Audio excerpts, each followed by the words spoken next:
see. Let me double check my audio levels. Yeah. So this should be working. Hey, I'm Steve. And that's Paul. And this is the Deployed from Detroit School of Leadership and Madness, where we tell you what it's like to embrace the suck and other fun things. And so, in tonight's episode entitled Uncle Sam Touched Me, we want to talk about what it's like to working for. Get your verbs and nouns, you dipshit. Oh, that was aggressive. What it's like to work for Uncle Sam. Because Uncle Sam looks cool. He's got a neat hat. He's always pointing shit out. But Uncle Sam uses that finger to touch you. Uncle Sam's a creepy bastard. He'll take your money. He'll tell you he's got a neat fucking idea, and you just got to invest a little bit. He's that uncle. So watch out for Uncle Sam. It's not to detract from the job. I think I'll say it a billion times, and Paul will say it a billion times. It's probably the most fun we've ever fucking had. But all we would like to maybe in this episode point out is that fun comes at a cost. And there's some suckage involved.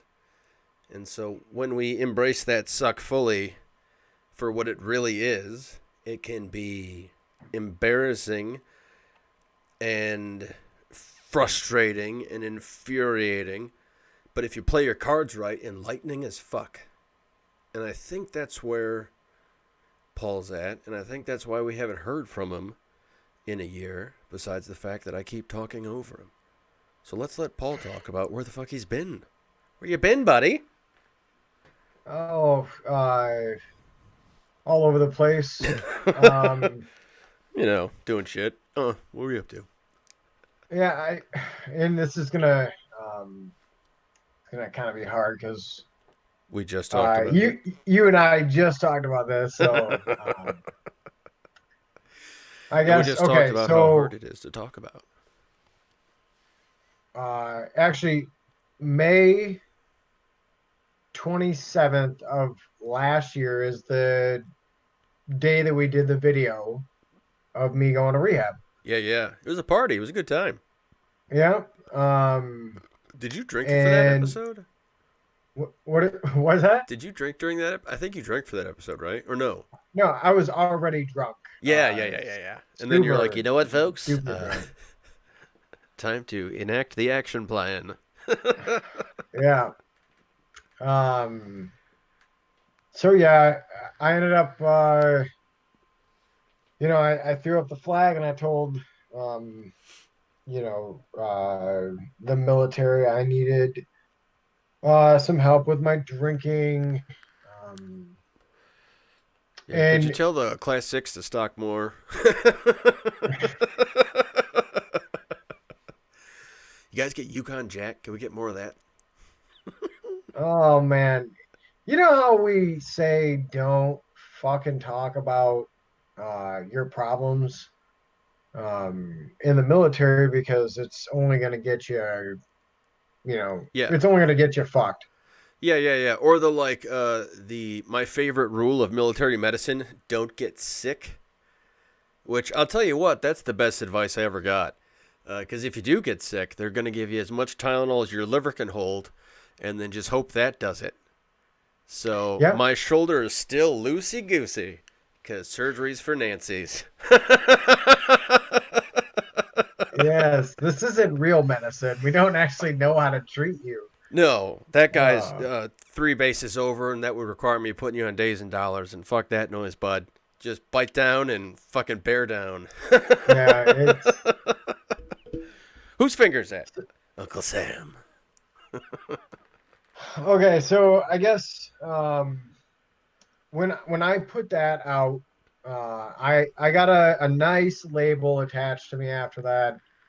And basically it was okay, like now we're watching. Please don't slip because the fall is going to be hard. And you know what? I'm just going to be honest. Like that experience was a very, like it was a extremely challenging one, and that was, mostly like emotionally and Uh, I guess it was more mental, but there were ups and downs in it, and I was gonna make mistakes, but they weren't down for that shit. It was, hey, like you need to be in the fight. If you're not in the fight, you're wrong. Like Yeah. Well, we because gave one you of the the help, now problems, get on the horse. like Uncle Sam is going to take your favorite toy, and then he's going to futz with it, and then he's going to break it. Now, the neat thing Uncle Sam can do is not give a shit, throw this behind their shoulder, and what do you know? They got a brand new one. And regrettably, that is the system they work on. That's the system they have in place. And so I think the callousness develops in a weird, like, because I know people who are friends of mine who will say they are friends of mine who, when we have enough beers in them, will tell me they fucked up when I was in the process of getting booted because they just didn't stand up because they stood by while other people played this fucking game. Which is how, I mean, in every case, it's evil prevails when good men do nothing. Or when, in a lot of cases, these people who could have intervened, like the other voices there who saw all this happening and said, "What the fuck is this? This is not my Marine Corps." But they didn't say that to the people doing it. And that's a huge problem we have just system wide. Air Force, Navy, Marines, Army, General Motors, Walmart. It doesn't fucking matter where you work. This is a huge problem we have as a people is we don't stand up for the right shit. We're too busy bitching about nonsense to actually stand up when people are getting mowed down. I don't know. That's a bit preachy, but I mean, if it doesn't come from truth, I'm not sure where it comes from. No, you're absolutely right. There is the thing is when you're going through this, I loved to, I guess, just take in as much as I could because I know people are going through this, and I know it's like it is a challenging journey Yeah. that not many people want to go through, and I just wanted to get as much out of it as I could. So I got to see, so many different people in their circumstances and everything like that that I could start to see that this isn't like a onesie twosie kind of thing where we're jacking this up. This is uh, a systemic problem. Yeah, it's like a weird herd instinct that we have.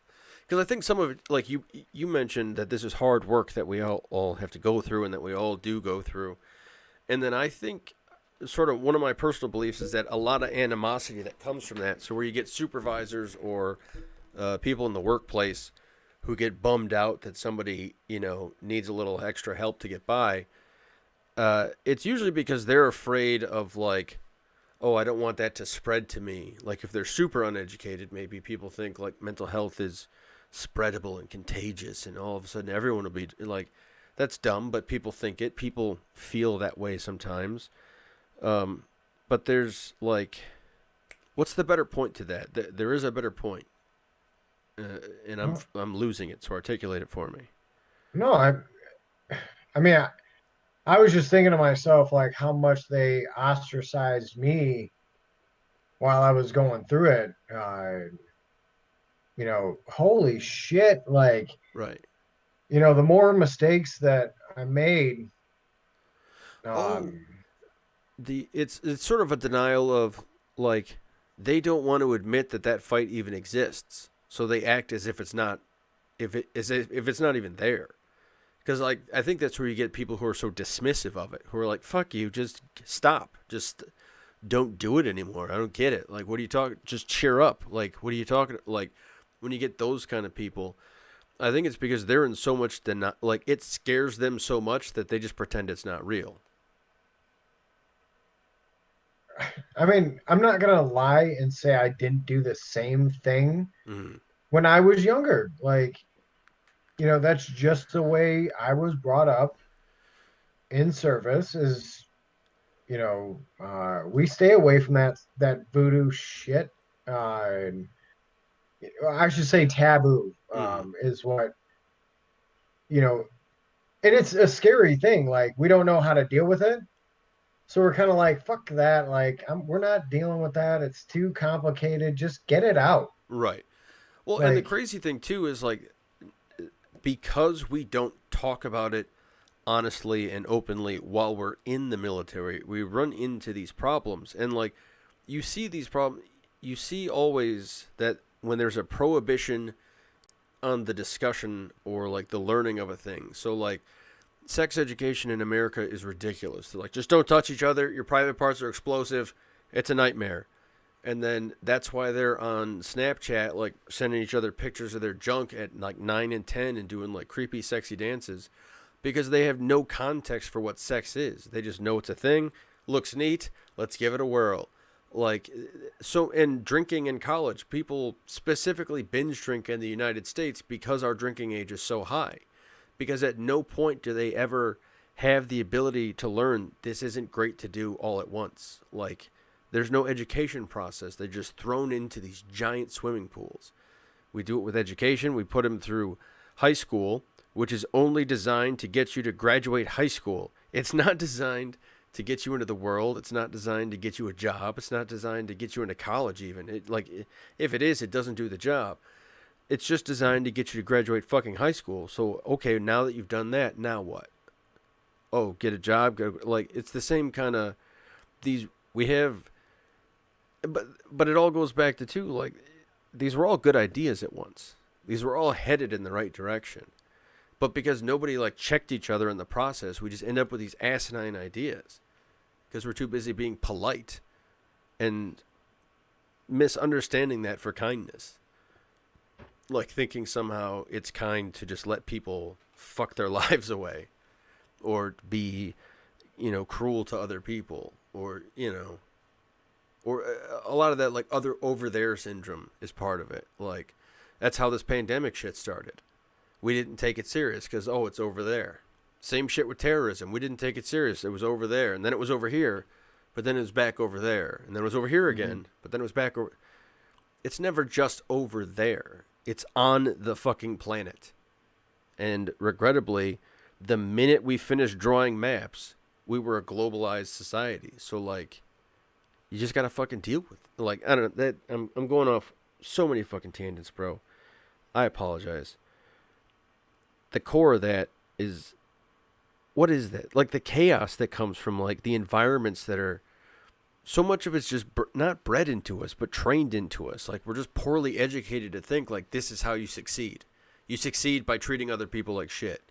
You succeed by appearing a certain way. I have the right shirt on. In fact, I even have that shirt pressed by the right tailor. I even have the right ribbons, not the ones you get at the BX like some asshole, the ones you get from the special website. I even have, like, there's all these things that are assumed, but at no point is this policy of, like, if one of your troops is displaying mental illness, fucking flush them.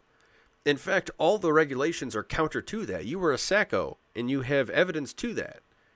And like, but there's still something that causes these people to go counter to regulation and still somehow feel victorious in the process. Like it's in Okay. there at deep somewhere. This is what I'll say. Okay. So, in the end, I am half responsible, for, everything that went down. I should say I take full responsibility for the stuff that I did. Mm-hmm. Yeah, there were definitely two tangoing in this event. Right, but yes, there was, a lot more, uh, that was going on, and I suppose, like, it sucks just not seeing, um, the accountability on both ends, I suppose. Mm-hmm.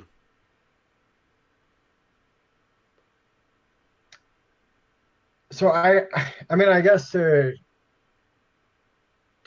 get into it, um, when I got the label associated with me for going to seek help, which these people don't know like how to deal with that. When you say like you need help, it's kind of uh, like yeah, they don't have time for that shit. Like it Right. doesn't compute um, for some of them, I guess. I'm not going to label everyone, but we're talking a majority of the people that I was with, you know, when I actually came about and asked for help. A majority of them just don't fucking they don't understand it. Mm-hmm. Um, and I was a complete asshole during this process, so I more or less made it worse for myself Yeah. because as soon as I felt like I couldn't trust them and that they weren't going to get me the help that I needed. I immediately put a wall up and I got defensive and I started getting, belligerent with them. So Uh, basically, when they decided not to help, you decided you wouldn't help either. yeah, it was a big fuck you contest is basically what it came down to. I was like, look, during the whole time that I had, these things, obviously I was fucked up. Mm-hmm. I was jacked mentally. Like I'm just gonna say I was in the toilet. So everyone watched me basically show my ass for I don't know, 2 years ish. Um, I mean, basically right after my mom died is when I started getting really bad with everything. Um, and that lasted all the way until when I went out to San Francisco and then the time that I was there. So the people that I was with that unit had been with me from October of 18 Mm-hmm. until when I left. But they basically sat and watched me have issues, but never said anything. If I did something wrong, it was swept under the rug. You know, they got to protect, the image of, a staff NCO and what a Marine is supposed to be and everything like that. Right. And they pushed it to the side. Well, you know what? I cracked. I asked for help, but now it's like, okay, well, we can't sweep anything under the rug anymore. So Right. now that he's getting help, we got to smash his nuts if he messes up. And is that also the message that they're trying to say too? Is that a senior NCO not only doesn't have mental health issues, but a senior NCO also sweeps shit under the rug, hides things, lies, false official statement, that kind of shit. It's okay for a senior NCO to break the regulations as long as it makes.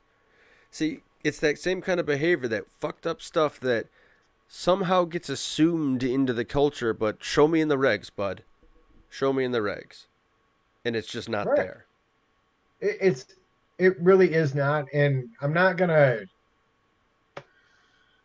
look.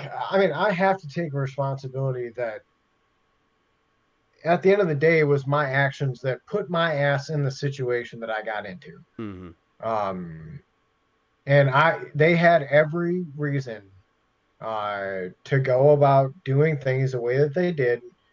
Um, do I agree with them doing that? Absolutely not. Um, I don't, because I think there's just a better way to treat people. And when people are struggling, this mentality that, we have to basically smack them until they're fixed, Right.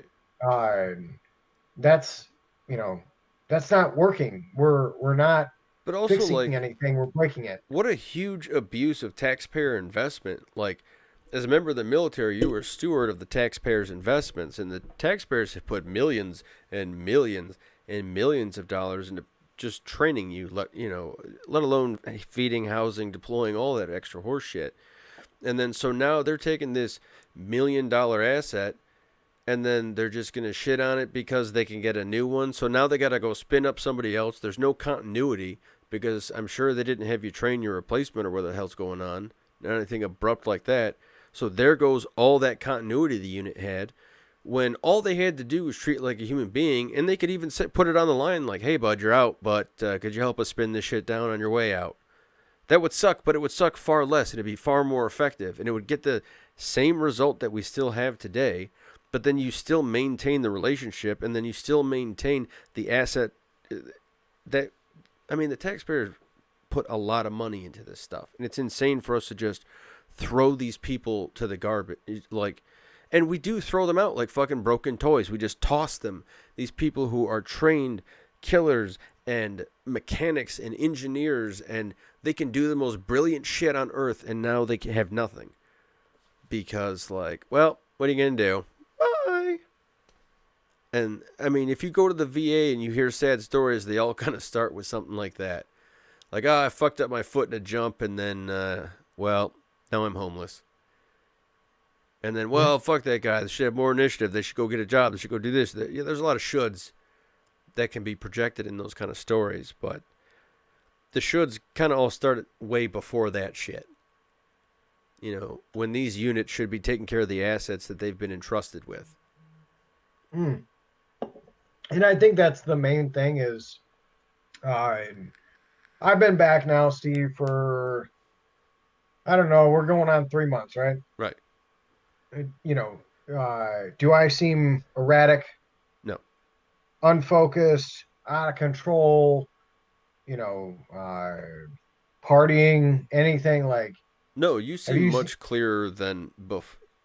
You seem to be in a much better state than last year, for sure. Right. And I think the point that I want to make to everyone is you can come out of that. You can come out of, and you guys can go back. You guys can watch the videos that we did before. I was jacked up real bad. Like 45 minutes in, all of a sudden you just see. Yeah, I mean, we lost him. It wasn't just the drinking. Like, it was like, you know, my anger and oh, like. Yeah, dude. You would say some crazy shit. Right. And bro, like, I was straight out of control. I had lost my mind. And you know what? I was blessed that when I was going through treatment, I had a great treatment team at every facility that I could say a million great things about. They were amazing. Mm-hmm. And look, I would have made it through that dark ass time. Yeah. And I could have went back to the Marine Corps. Right now, like, I could go back and do my job again. Right. I still need help, but I'm at the point where I can at least take steps forward. You know what I mean? Right. But I think, too, I mean, it also sounded like you were at a point where much sooner than I had the ability to, you were also like, yeah, but fuck that. Like, who needs to go back? You know, that, like, you were able to make that, come to that much quicker than I was. It took me a couple of years to, like, I never thought I was going back, but I don't know. There was something bummed me out about not being in for sure. I mean, because I didn't really have anything else outside of it was the problem. I mean, that was the big problem. And so when I got out, I had nothing, and so I just kind of clung to that for too long. Right. But rather quickly, you were like, I mean, take it or leave it. What are you going to do? Yeah, I don't know. I got to the point where, I was, the whole thing was exhausting. I mean, all of it. It was so exhausting for so many different people. It was just hard. It's a filthy mess. And I know why people don't ask for help. It's a dirty thing, and it affects so many people, but right. In the end, like, is this what you have to do to get back to, you know, a level playing field where you can live your fucking life again? Well, and like, that's the crazy part too, is like they need to address it. Like, they have all the systems in place to address it correctly. They just don't enforce it being addressed. That's the big part, is like, if you go through and read the regs on how these things should be, they're not the best, but they're also like not being followed anyway. So, well, shit. I mean, in a lot of cases they are. In many, many cases they are, we should say, too. This kind of shit is more prevalent in the Guard and Reserve, where it's a little Wild Westy at times because it has less continuity of action, but then it has like longer continuity of service. Well, in some cases, you'll have people in the same slot for years and years and years and years. So like, it can become a bit of a club, and there are those problems that exist. But like, it's just enforcement of the rules as they've been posted, as the regs, the manuals, whatever the hell you've got. You know, it shows that these people need to be treated for their mental health condition. But then the other thing we need to address is we need to stop saying, "Oh, you're not going to get kicked out," and or discharged, or however the hell we want to phrase it. But say like, "Yeah, for sure, you may not be in uniform by the end of this, but let's get you fixed up." And if you're at least honest in that part, like, then you're not saving any face of, "Oh, well, staff sergeants don't get PTSD and gunnery sergeants don't." Yeah, they fucking do, bud. Everybody does. Like, it's an asinine assumption otherwise. But like, I think we need more honesty in it. And even if officers and senior and NCOs, whoever's supervising, or if you're at work or whatever the hell's going on, you need to have the balls to say, "I don't know what's going on with you and it's freaking me out. And as a boss, I don't know how to wrangle you. I don't know what you need. I don't know how to handle your shit. What do we do?" That's okay to ask somebody who's losing their mind. That's an appropriate question to ask as a boss. And just have the fortitude to present that question of like, "You are being a pain in my ass right now, and I know it's because of your mental health, and I want to get that addressed, but I don't know how." Be honest with that. At least that's a starting point, and at least you're starting with a position of honesty. Don't start covering people's backs saying, "Oh, no, you'll be fine. You'll be fine. You don't know." That's the same mentality as like talking to somebody about where they're going to go on their next vacation, as they put the extra morphine in to fucking kill them. Like, if you're going to put me down, fucking tell me, is really the shortcut of this. Like, and I think most veterans would agree, like, if you're going to do it, just tell us. Don't drag this shit out to make yourself look like, so I don't hate you. Because guess what? I'm going to hate you for dragging it out. Well, mine did not. They didn't drag it out. It's just they didn't tell me anything that was happening along the way. And I'll tell you what. So you have so many chances, to kind of get back on the tracks. And after you run out of those chances, and that's the thing, like when you're dealing with mental health and like substance abuse and everything like that, you're not thinking about those fucking chances. You don't give a fuck. You're not concerned with that shit. In fact, most of the time you're living because you don't think you're going to be living that much longer. So you're living your life like, I don't give a fuck. Right. So. Because it's that flight or fight, that it's all that primal stuff. Like, and that's where all the depression, the anxiety, the substance abuse, it all comes from like ancient primal shit. And so even if oh, they should have known better. They should know better. You hear that one a lot. Yeah, they probably should, but they didn't, or whatever. But like, it is what it is. We need to forgive people for their transgressions. Yeah. So, all right.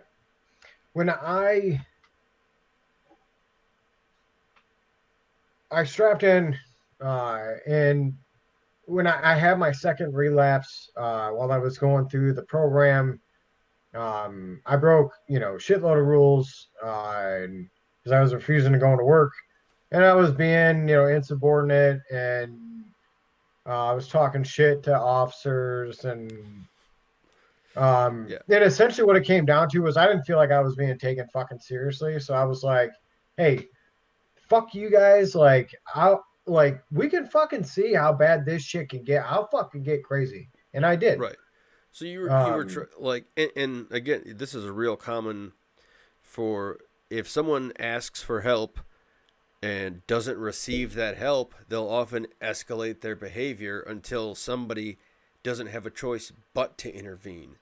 And it's because often they can't articulate what's going on, they don't know what's going on, but they just know that something isn't right and it needs to be addressed.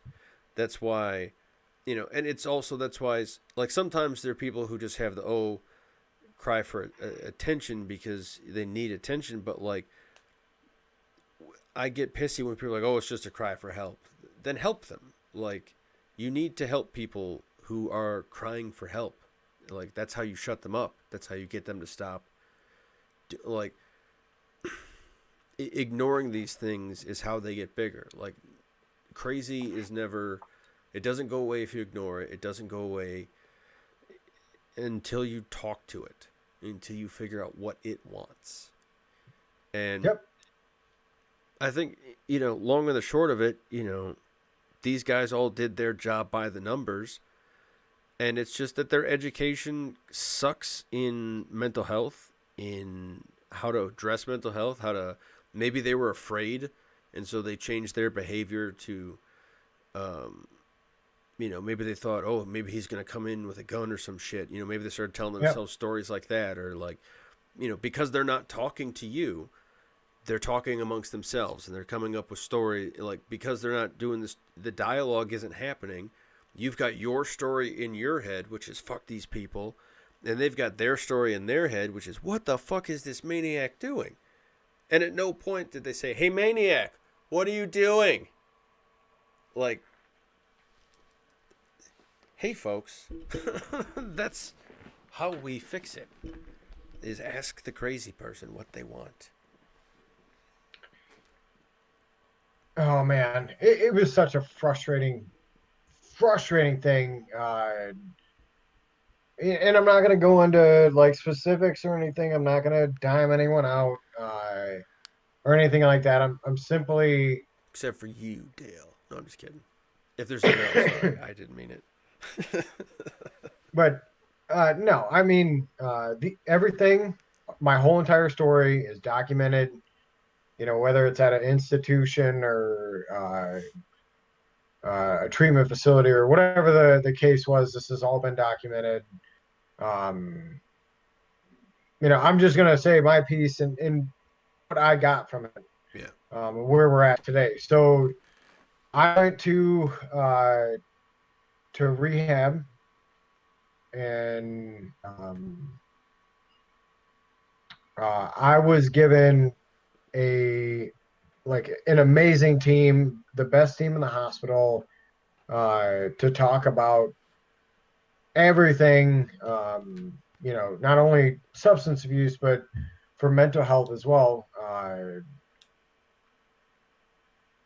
And I had a really great psychiatrist that she's one of the top in the country. She was digging hard into everything going all the way back. So I'm 32, and this is something you were saying earlier. We don't know what we're doing when we get into this. Yeah. And I'm 32, 32 years old. I've never had any counseling to talk about, really, I mean, anything. So if you go to a shrink for the first time after 32 years, you're going to have some shit to talk about. Yeah.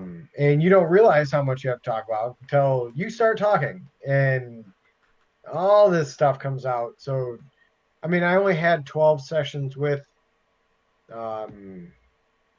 her, and it was enough to basically get me to the point where I was, bleeding all over because I had, picked all these little scabs from old wounds that I had. And I had a desperate need for follow-on care when I got back, because I had busted my ass in rehab, and nobody's gonna take that away from me. I did the fucking work. I was a leader in the community while I was there. I put my all into that shit because I wanted results. Right. But you can't just stop. You have to do that follow-on care, or it's all for shit. Nothing was done. Yeah, you can't just Um, get a little bit of therapy and then you're good. right, Like it's there's no little bit about it. I'm still at it 10 years and like it's likely to keep going. right. And I'm not knocking the experience. Like it was a great starting point, but I will emphasize it is a starting point. It is not an end state by any means. And they will tell you why you're in there, why Mhm. you're in rehab. The scariest part about rehab is 10 feet out the door. Walking out the door when you're done because you're so fucking unstable. Uh, you went from a super duper controlled environment uh, to you're off to your own freedoms again. Um, And then also the and same like depending on where you go, the same old stressors you had that were causing all this stuff in the first place. 100%. Like if you Um, left the fire alarm on when you left and then you were gone for 4 weeks and the fire alarm's still on when you get home, like it it I don't know if that's the great menu, but like yeah, no, it the problem is you spend all that time working on yourself and then that is a lot of work. But then what becomes immediately clear to those who relapse, to those who are successful, is that it's a lot about changing your environment or how you perceive your environment or work in your environment. But like, it's not just you that's the problem, it's you plus the variables surrounding you. Because like if you were just in a white room by yourself, like you wouldn't be a booze fiend. Like there's no fucking reason for it. Like something has to be poking and prodding these things. right. So uh, I left rehab. And I agree with everything you said. That is the truth. So when I left, my unit had a month to get everything set up. I had given them reminders because I was being very proactive during this. Mm. I was very aggressive about it. I'm trying to not only protect myself but also like I wanted to get back in the fight. Right. And I'm not just saying that. Like I did. Like I don't like being looked at like I'm a turd, and that's what was happening. And it was so frustrating every day because I couldn't fix myself. And I kept making mistakes and I kept like losing my fucking mind and like um I don't know, I was just uh super super frustrated with everything. So I wanted to be proactive about this, and I gave my unit, the heads up to, hey, these are the things I need when I get out. Let's be proactive about it. Mm-hmm. And no, when I got back, they were like, well, we don't know. We're going to send you for your follow on treatment, whether it's going to be back in San Diego or up here or where we're going to go. So I was just hanging out in limbo, no meetings, uh, no therapy because I didn't know, you know, I was going to start going somewhere and then be sent somewhere else for my follow on treatment. Mm-hmm. So I was just left in limbo, and some shit went down 9 days after I got out of rehab. And I'm not playing like since May of last year. I have drank 3 times, like 3 different like periods. Yeah. Um, so in a year, I've drank 3 different periods, and that last one was like, holy fuck. Um, no, because I'm dead serious. Like when you get done with when you build up hope, and you're hanging off this cliff, but you got like you start thinking to yourself, I'm gonna be able to pull myself up, and like something happens, and one of your hands slips, and all that progress is gone, and then you're just hanging there again, Mm-hmm. by your fingertips. That's what essentially happened here. Only in this circumstance, I actually fucking let go, Right. and I took the fall, the long fall, Well, and see, the other Um, thing too is someone should have been up there to grab you, like in that same sort of metaphor. Instead, they were just watching. Like, I wonder if he'll dude, make it up. I don't know. Let's see. No, he didn't. people did not know what to do, man. And I'm not gonna sugarcoat it. Like I was fucking out of control. Like Yeah, no one was gonna tell me what to do. I wasn't listening. There was no fixing me. right. The only one that could do that, honestly, was me, and taking the steps to get myself to where I needed to be. But God, I mean, I can only imagine what people's frustrations were because I was so fucking stubborn about it. Right. Um, Well, because you put all that effort into it, and then it just kind of got tossed away, or not necessarily tossed away, but like you didn't see other people putting the same amount of effort into it, and like it's upsetting, especially because the why it's more upsetting and enraging, I guess, in the military context, in the context of the military, is that the whole way through they're telling you they got your back, you're never alone, they got you, they got you, they got you. But then there are these moments where they're just like, ooh, and then their hands off, and apparently they don't got you. They could give a fuck you. But it's not everybody. It's that minority of knuckleheads who believe that there are good guys and bad guys. Like the ones who don't understand that we don't kill bad guys. That's not a real thing, asshole. But like they develop this sense of the other, and like, well, he's one of these morally irreprehensible creatures now, so we need to separate him from the herd, otherwise he'll damage the rest of the troops, which is all complete pseudoscience horseshit. yeah, and it hurt a lot too. I'm not gonna lie, and you know what? Look, for any of you guys who are watching and you're like, look, he broke the rules and he's a piece of shit and he shouldn't be talking shit. Look, motherfucker, like, uh, everyone deals with problems differently, and I am not fucking weak by any circumstances, or by any means am I weak. But I will tell you, like, shit adds up, and you got to pay the bill at some point. Yeah. And Also, yeah, when you're a gorilla who is trained to kill at the world's finest pirate school.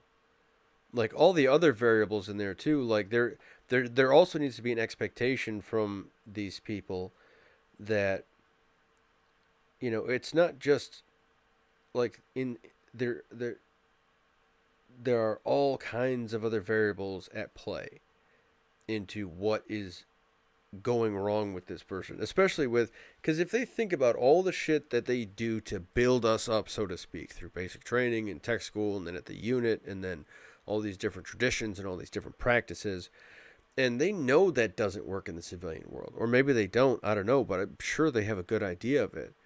But like and they have these like transition classes, but they're all like, here's how a checkbook looks, and you're like, all right, cool, I guess nobody uses checkbooks anymore, but whatevs.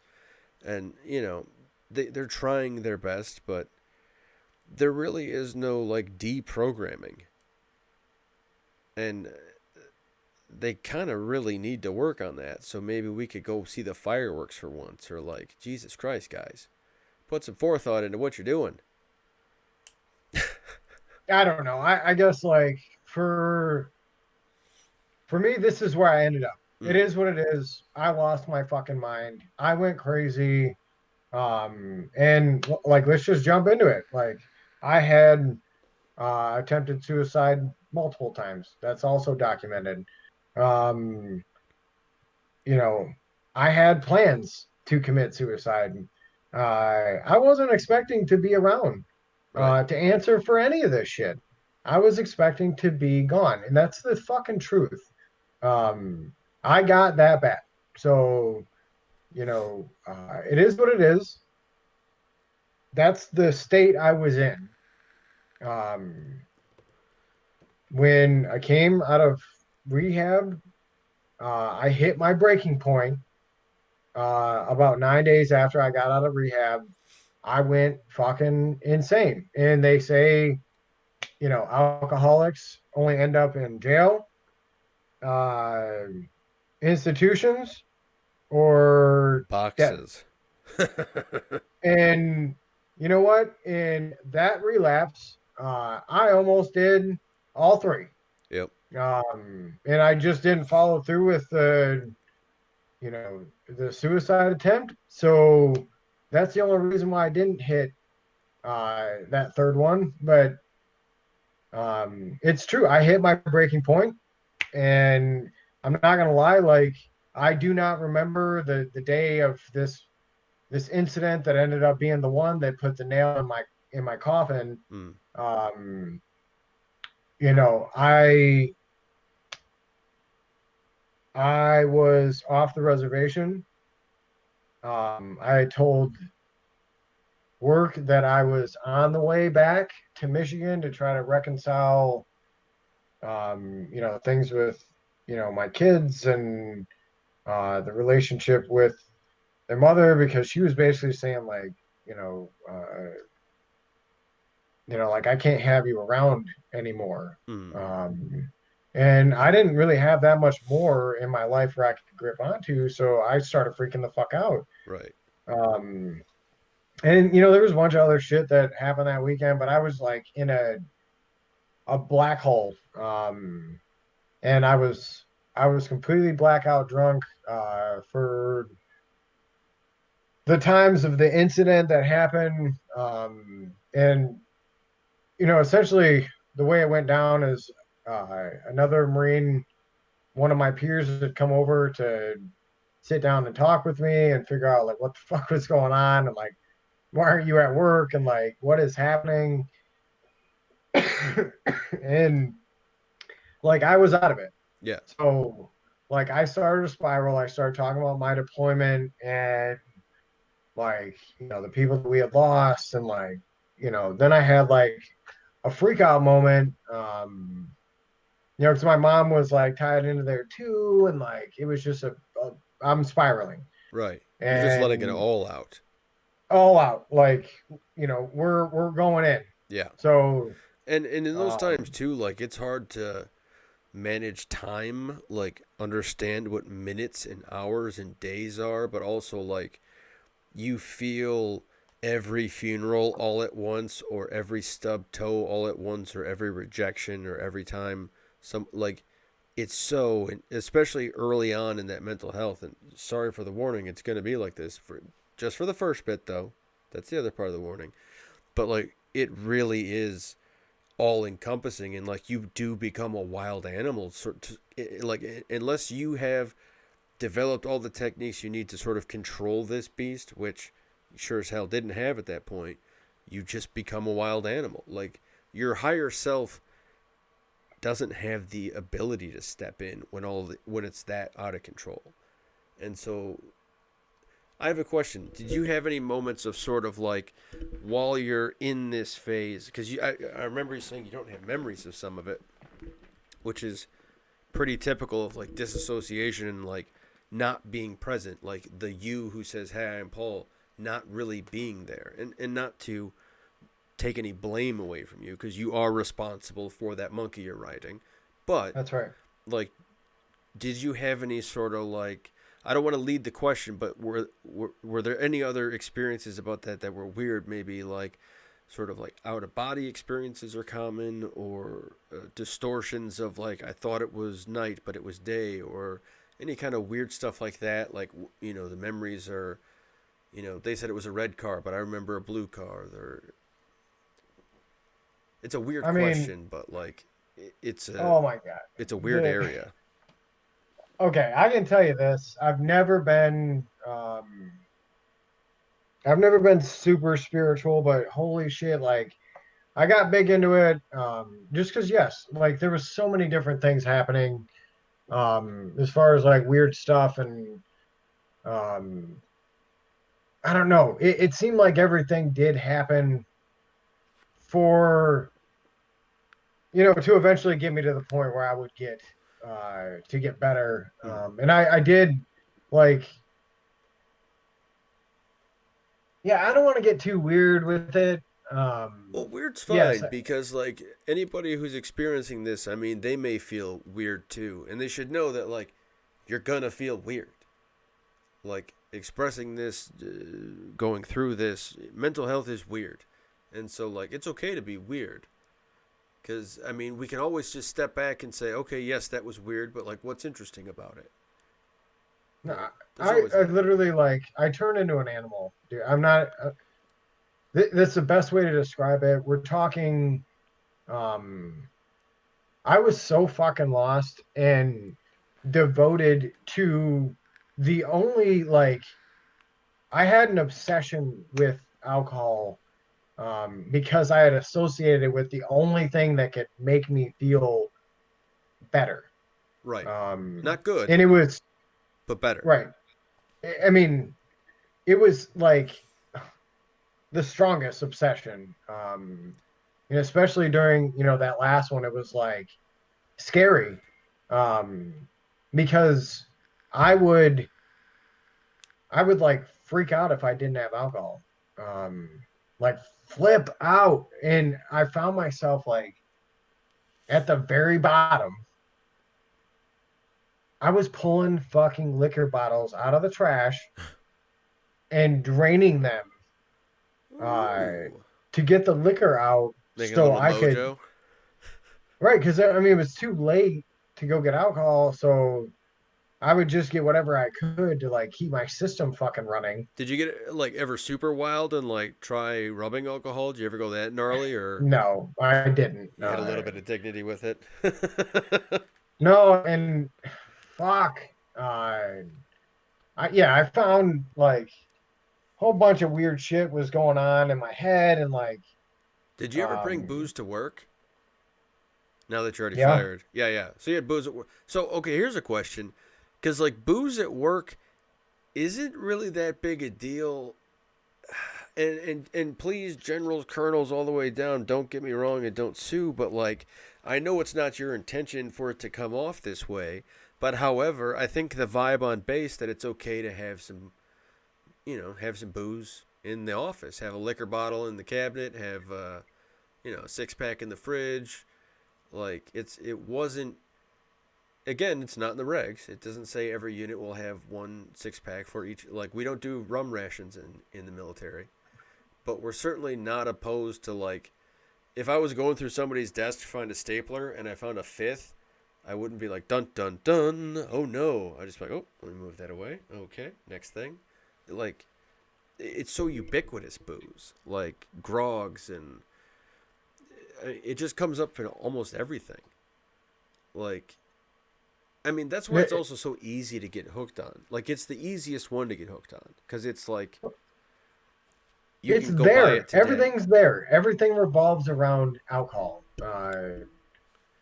And this is the thing. Like, look, um, I have enough experience now to talk however the fuck I want to about this shit. Hoorah! So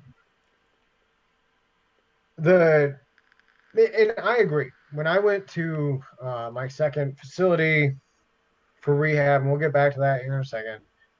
Um, they showed me a TED talk, and I love the concept of this TED talk and what they were essentially getting to. And I've showed this to you, Steve. Yeah, I'm gonna try and, Um, as you say it, I'll try and at least show it on you, not the video, but just show it so they can see who it is. But yeah, so great, great presentation, and I agree with it 100%. And essentially, what he's talking about is we are screwing up how we deal with substance abuse. And one of the ways I think that that's happening is we're not looking hard enough at what's causing the substance abuse. In treating that, we're basically putting a band aid on the big wound. Um, we're not treating anything, is what I'm getting to. You're all you're doing is throwing band aids on shit because uh, eventually it's going to start to bleed again. yeah, So or get infected, which in more often cases happen. Is this the right one? I think this is the fella, right? English yeah, dude. that is Tim right there. All right. John Johan Hari. Hari, or oh sorry, Johan. Johan Yeah. Hari. There's an extra Yeah. N there, and that's So not his yeah, real he John. did extensive studies across the world and studied addiction, and it is amazing what he ended up saying. But what I get out of it anyway is the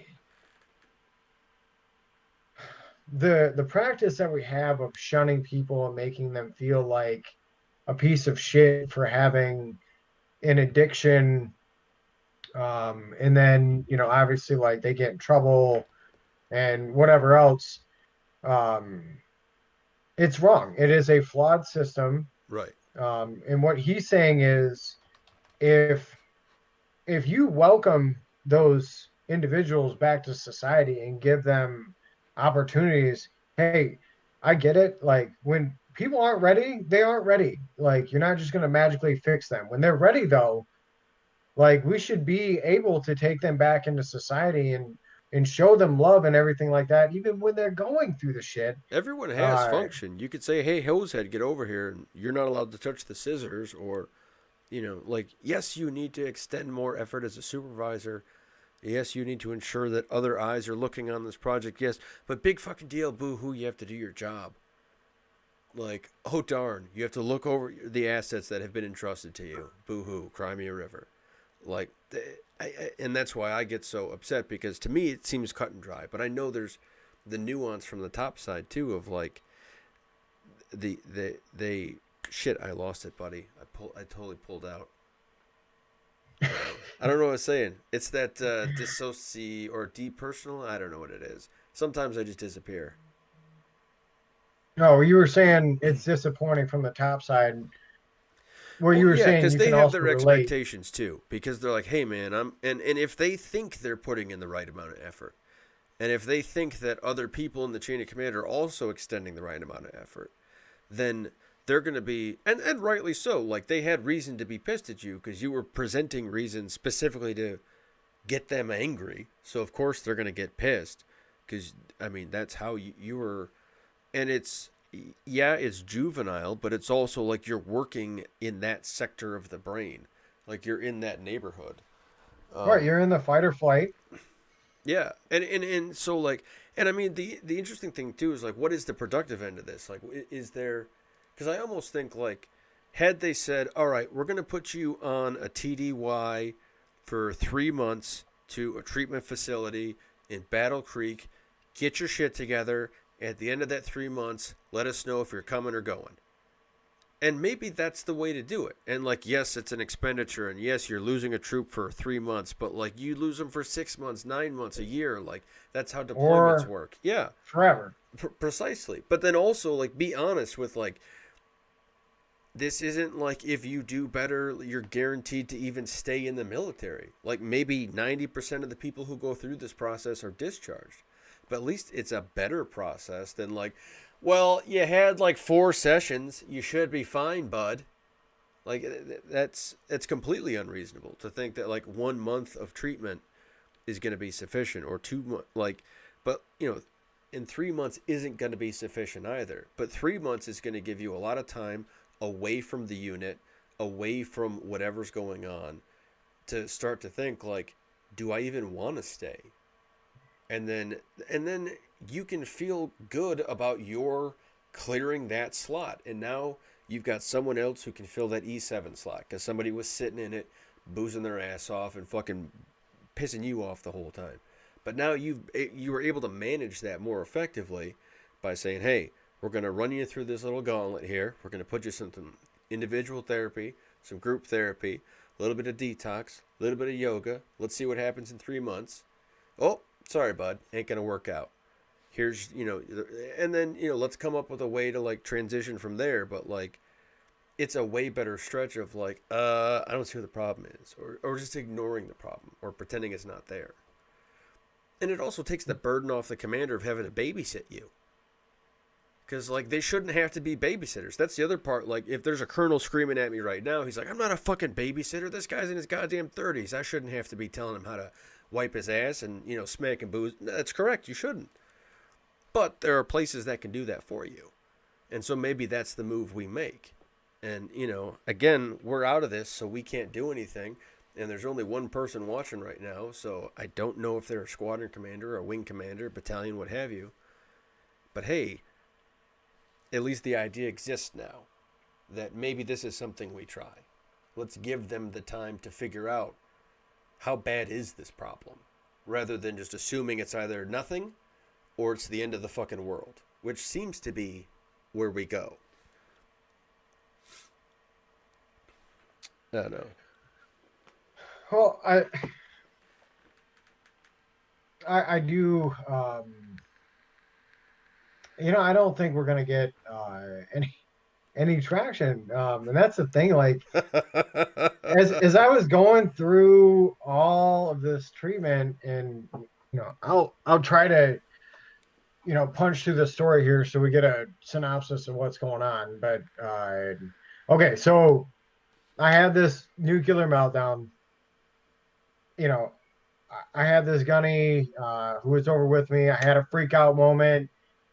I'm blackout drunk at this point, so him and I start to what was described as like play wrestling, which I can see myself doing, but the dude is like so much bigger than me, height and size. So I was probably just messing around because this sounds like me. Yeah.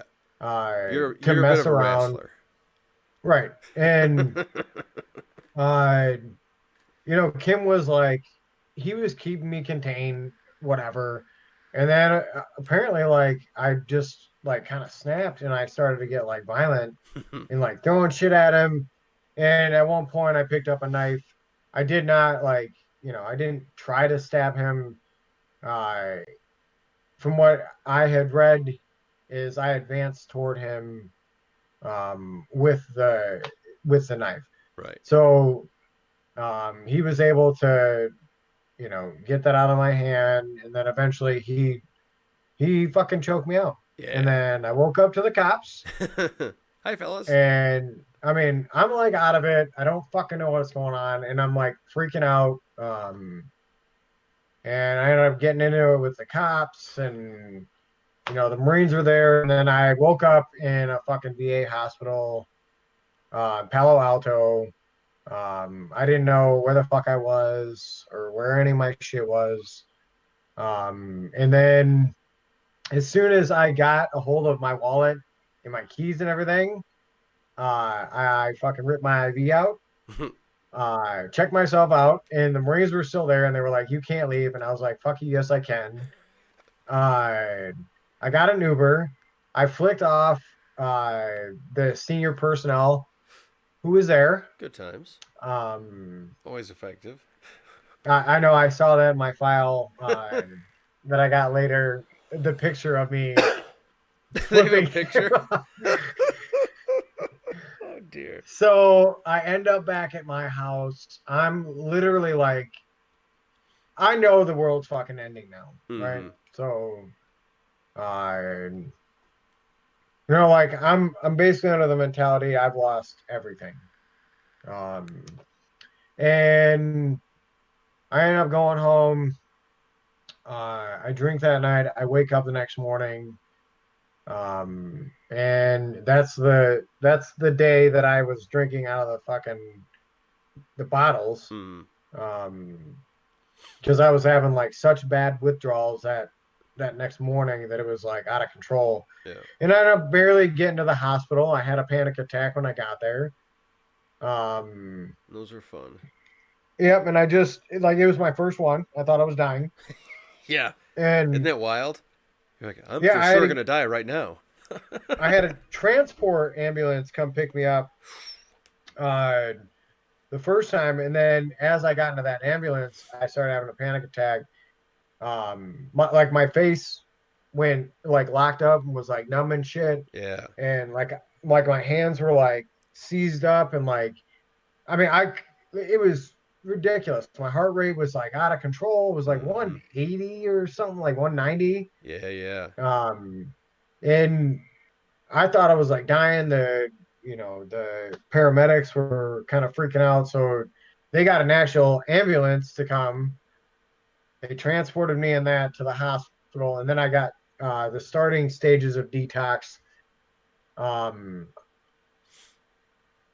So my unit at this point, they were like, dude, this motherfucker's like crazy. Just, we don't, whatever. Right. Because I stopped hearing from Yeah. Well, yeah. Because him. I mean, at some point, like, So, you know, it is disappointing that they didn't engage in the other end of things. But like, I mean, the same kind of shit happened to me. With like, well, we're just staying by the books, or they think, but like, we're just gonna play this how we're gonna play this is more so well, how it is. they were going to mark me as a deserter and be done with me. Mm-hmm. So when I checked into the hospital, I gave them the update, be like, hey, I'm in the fucking hospital.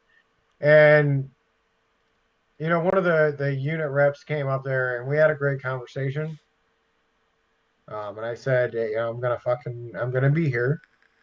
Um, Now they marked me UA for both days. Right. Which I mean, Um, I guess give it to him. right. I mean, yeah, even though I was hospitalized both days,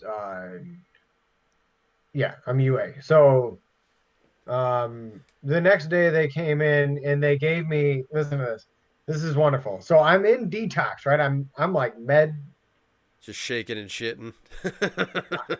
I mean, they got me on that good. Oh, Um, and I'm like out of it. So let's discuss your future. yeah, the unit comes up there in their service uniform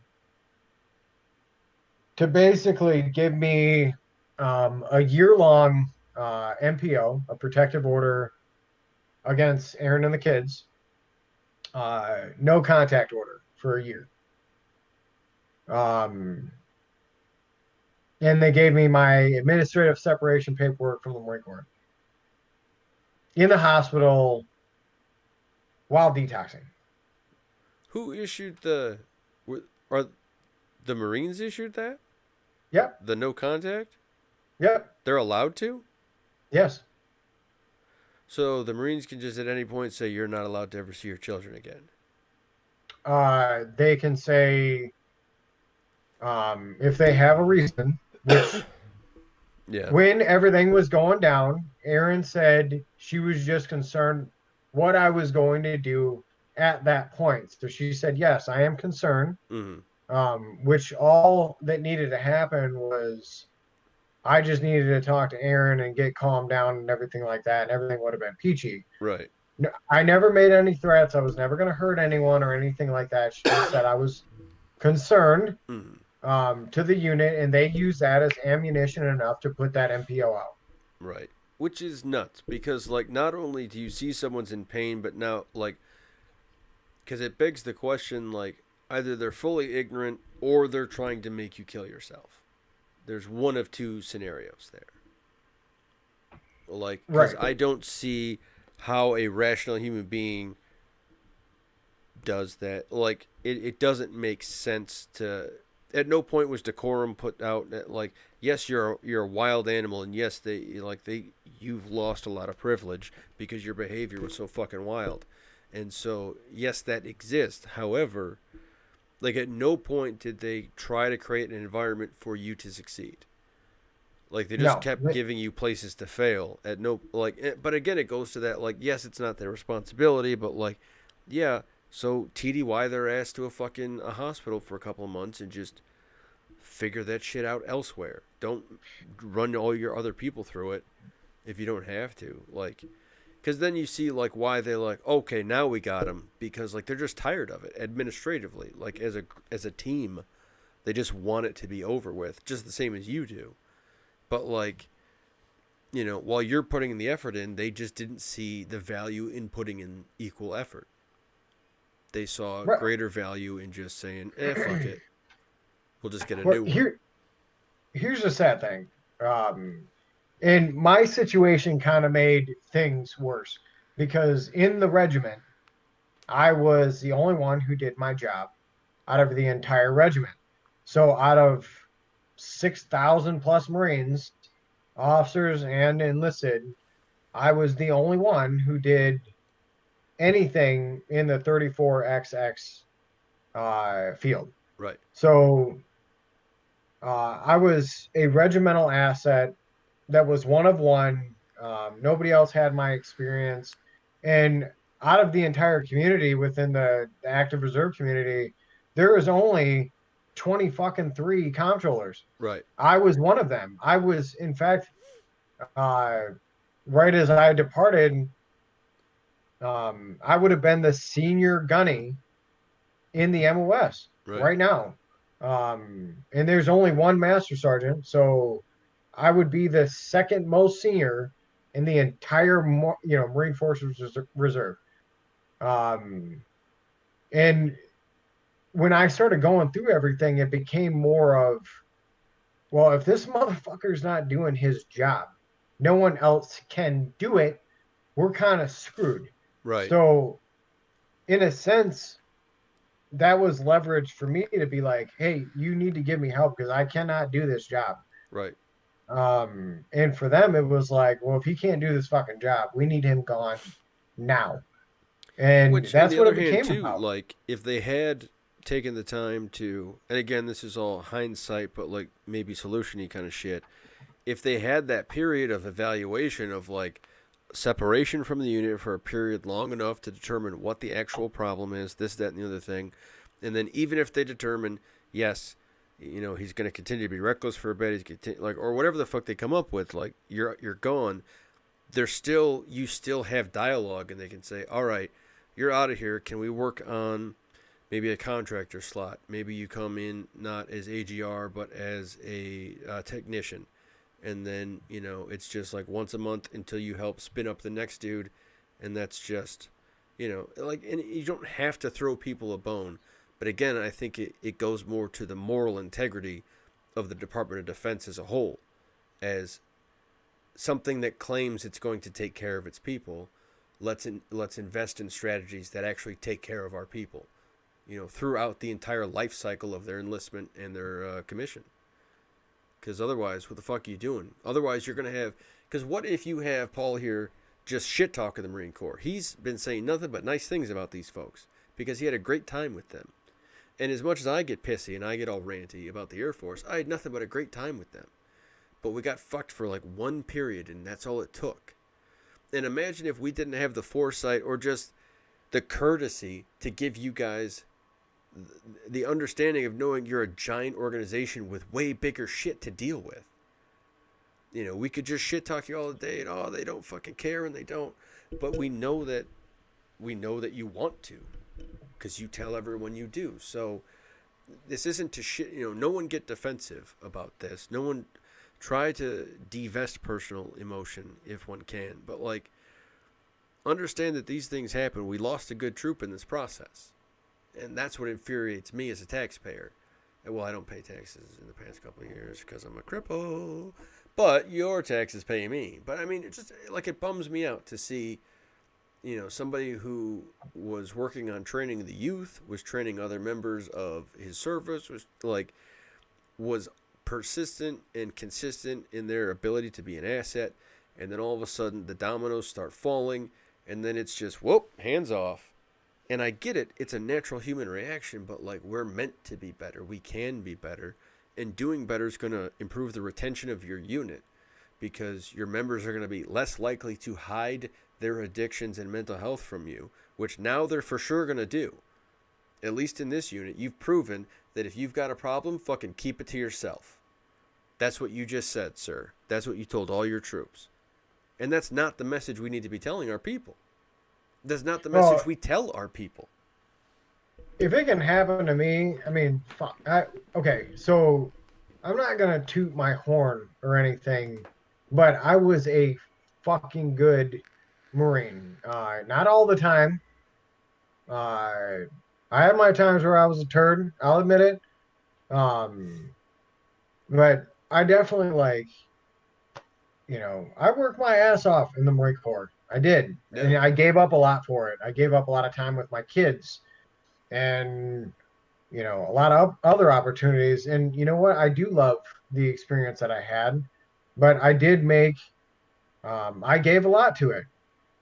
And, it's shitty looking back. Uh, it feels like when I was going out the door that they wanted to take away everything that I had done in my career. And that was, Well, it seems they wanted to take away everything they had given you, and it almost feels like they felt like they also wanted to take away your confidence. Like they wanted to take away, like not just like the things they'd given you, but like the things you thought about yourself. Like maybe that's the reverse of deprogramming. Like break you down just to break you down, or I don't know. But well, like they failed. I think maybe it just makes it easier for them to go through the process. Because, I mean, like, that's where, if a military dehumanizes their enemy, it's way easier to kill them. That's why in Star Wars, it's droids versus clones, so you don't get bummed out when Jeff and Greg get shot. It's not until they had the Clone Wars series that people are like, whoa, those were dudes and they had feelings? Yeah, but like, it helps them dehumanize you in a way, just to make it easier. Because they go, oh well, yeah, fuck him. He's I a mean piece of they shit. had. So after the incident, and like I said, I ended up in the hospital. I'm detoxing. They gave me this paperwork. Like they left, and I flipped out again. I end up because basically what they were saying to me was, look, you're in trouble because you didn't go get help the way that we wanted to. So I was fucking jacked up, and oh no, sorry, this is different time. That was the first time I went to rehab. So they they basically didn't want anything to do with anything after the incident had happened.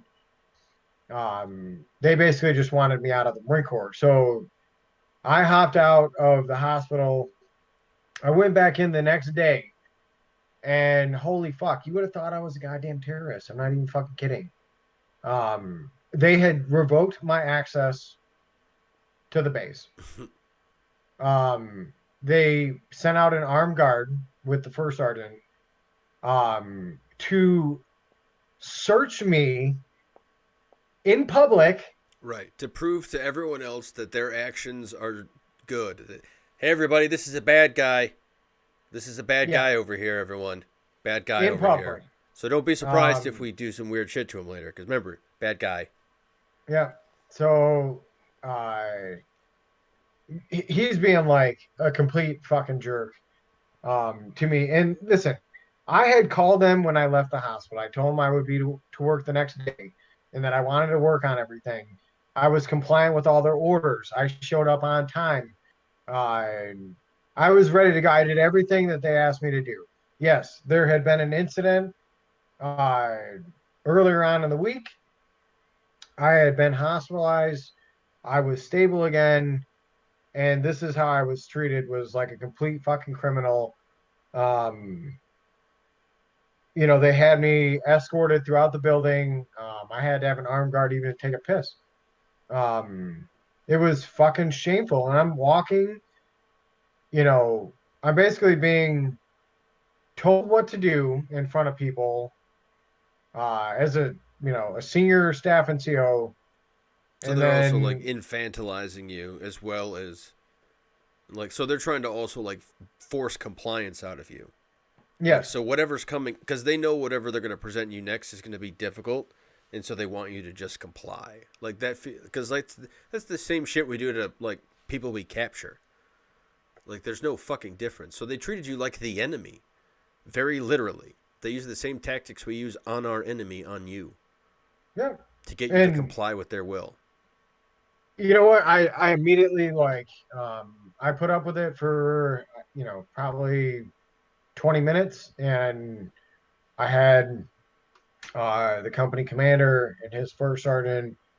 they were like berating me with, this is the way it's going to be now, and blah blah blah, and like I was like, okay, obviously I need help, and I don't give a fuck about all this punishment and like whatever else, and you guys are making me look like a goddamn criminal, and I was like, you know what, I want to talk to my fucking EO.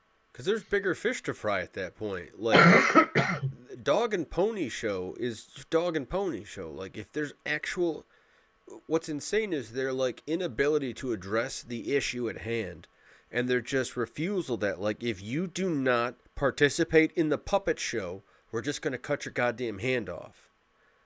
And it's like, how about you just like.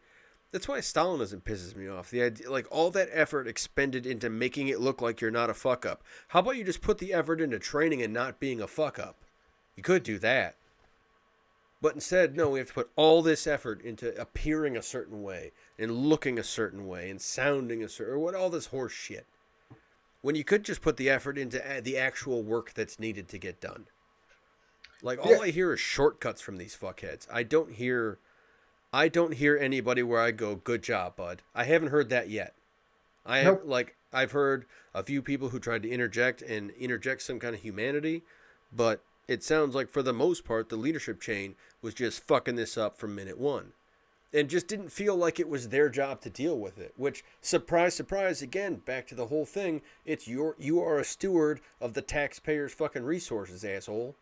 So I don't care what your opinions are about these mental health disorders and this, that, and the other. It is completely besides the point of what your actual fucking job is to take care of these young boys and girls who you know what your job is already, you dumb motherfuckers. And he's not saying it, but I am. You knew what your job was and you decided not to do it. And then you also decided to make a big fucking show of it. And what you showed all your subordinates is that this is how it's done. This is how we lead. We throw our good resources out in the fucking trash and we just move on. I don't see how that's leadership. That's fucking insane to me. Just wait until you hear how it ended up panning out. So because it gets worse. I'm not even playing. It gets so much worse. And at this point, I'm back there at the unit. I'm trying to take accountability, and I had thrown up the flag to be like, yo, like you guys are not gonna fucking treat me like this. I'm sorry, not happening. So I want to talk to my EO. I talked to him, and before I could write a complaint, like I'm about to have another panic attack. I need detox still. I need to get away from the alcohol, but I also like I need to be away from that fucking building. Yeah. So I Because at start no saying point like are they I need to helping. get out of here. Like I need to get out of here. I need to go back to the hospital. And they were like, no, we're not going to take you back to the hospital because you were just at the hospital. You checked out to come back here. And I'm like, look, I came back here to take care of stuff, and this is not what I signed up for. Like, this is going to throw me over the fucking edge. And essentially, what I told him is, look, at this point, I am a threat to myself. I'm not going to hurt anyone else, but like, you guys are taking everything away from me. You take my reputation, my everything. Um, you took away, my kids and access to back home, and like I can't go on leave. And what do you expect me to do? I'm a fucking caged animal. Right. And yes, I mean, I was like, no, I'm a risk to myself. Like, get me the fuck out of here. Which, and it goes to, like, either they're complete fucking idiots or they were trying to make you kill yourself. Because there's no way you establish this behavior, put a person with these behaviors into that environment, and then they not come out of it contemplating suicide. At no point do you strip somebody of all of the things they've used to establish themselves as valuable to society and themselves. And so now they have nothing. And then you've also taken away all of their outside resources, their ability to get help, seek counseling, seek just even somebody to bounce the fucking idea off of. You've taken away. What do you.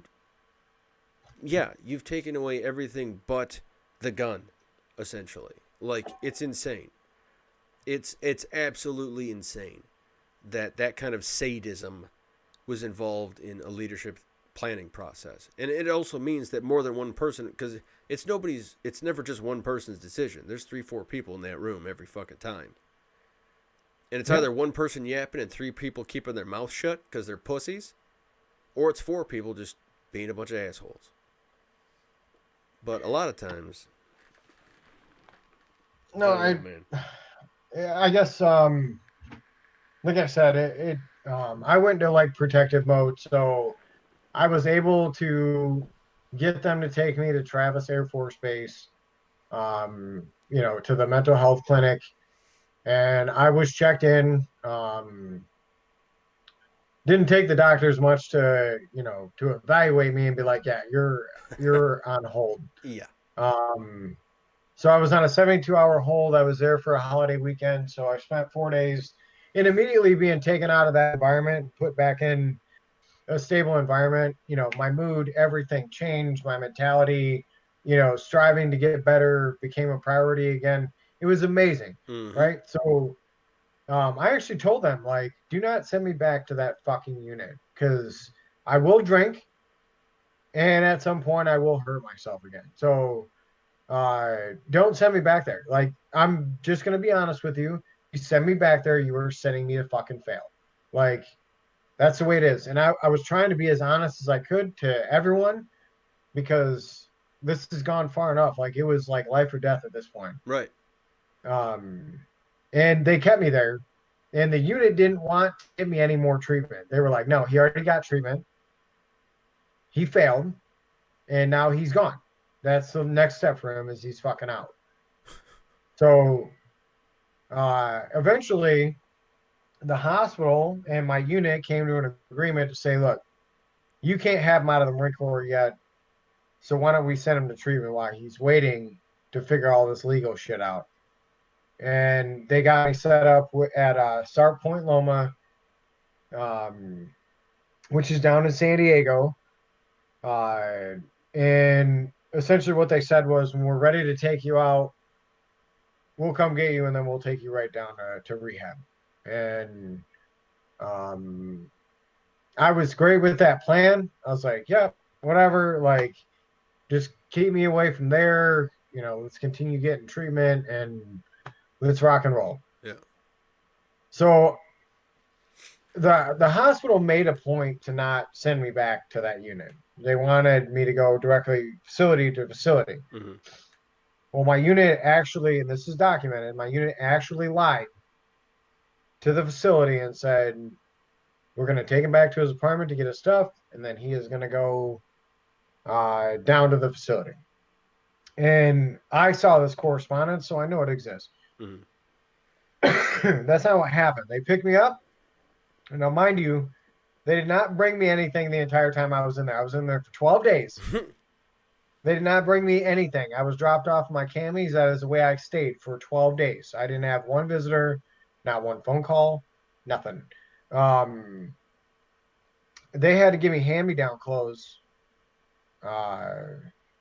so I could have something else to wear except for that, the crazy big gown. Yeah.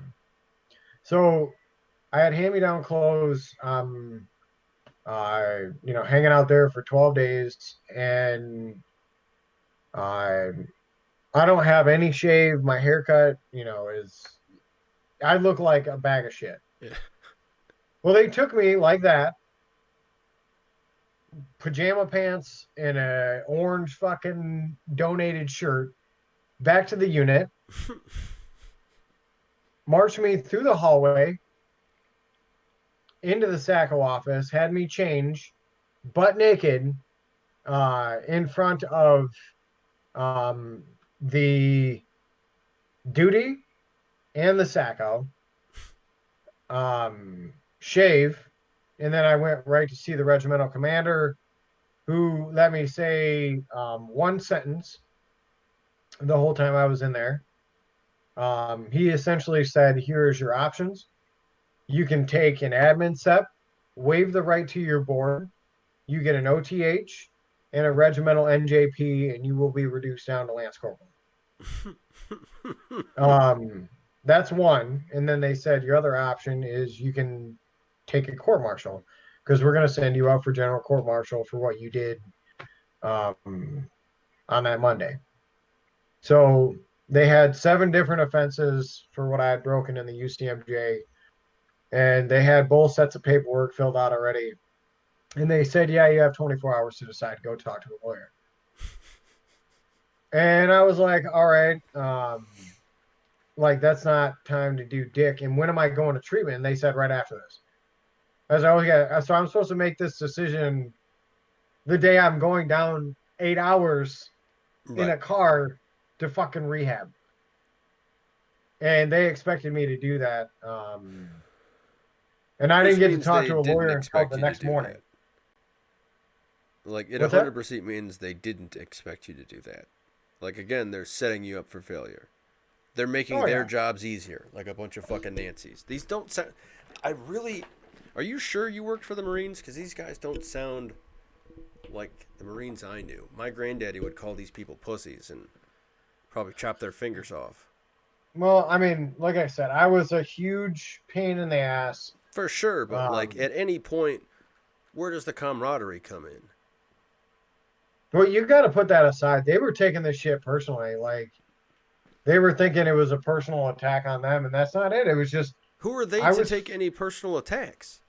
Why are they so weak individually that they would take it as a personal attack? Why would they take an event happening to you? Like, that's the thing that blows my fucking mind is like, we let these assholes through, and it's just because, they can sign this, they can do that, but like, it's that all that effort into making it look like they're not fuck ups. When if you put that same amount of effort into just not fucking up, things would be better. And I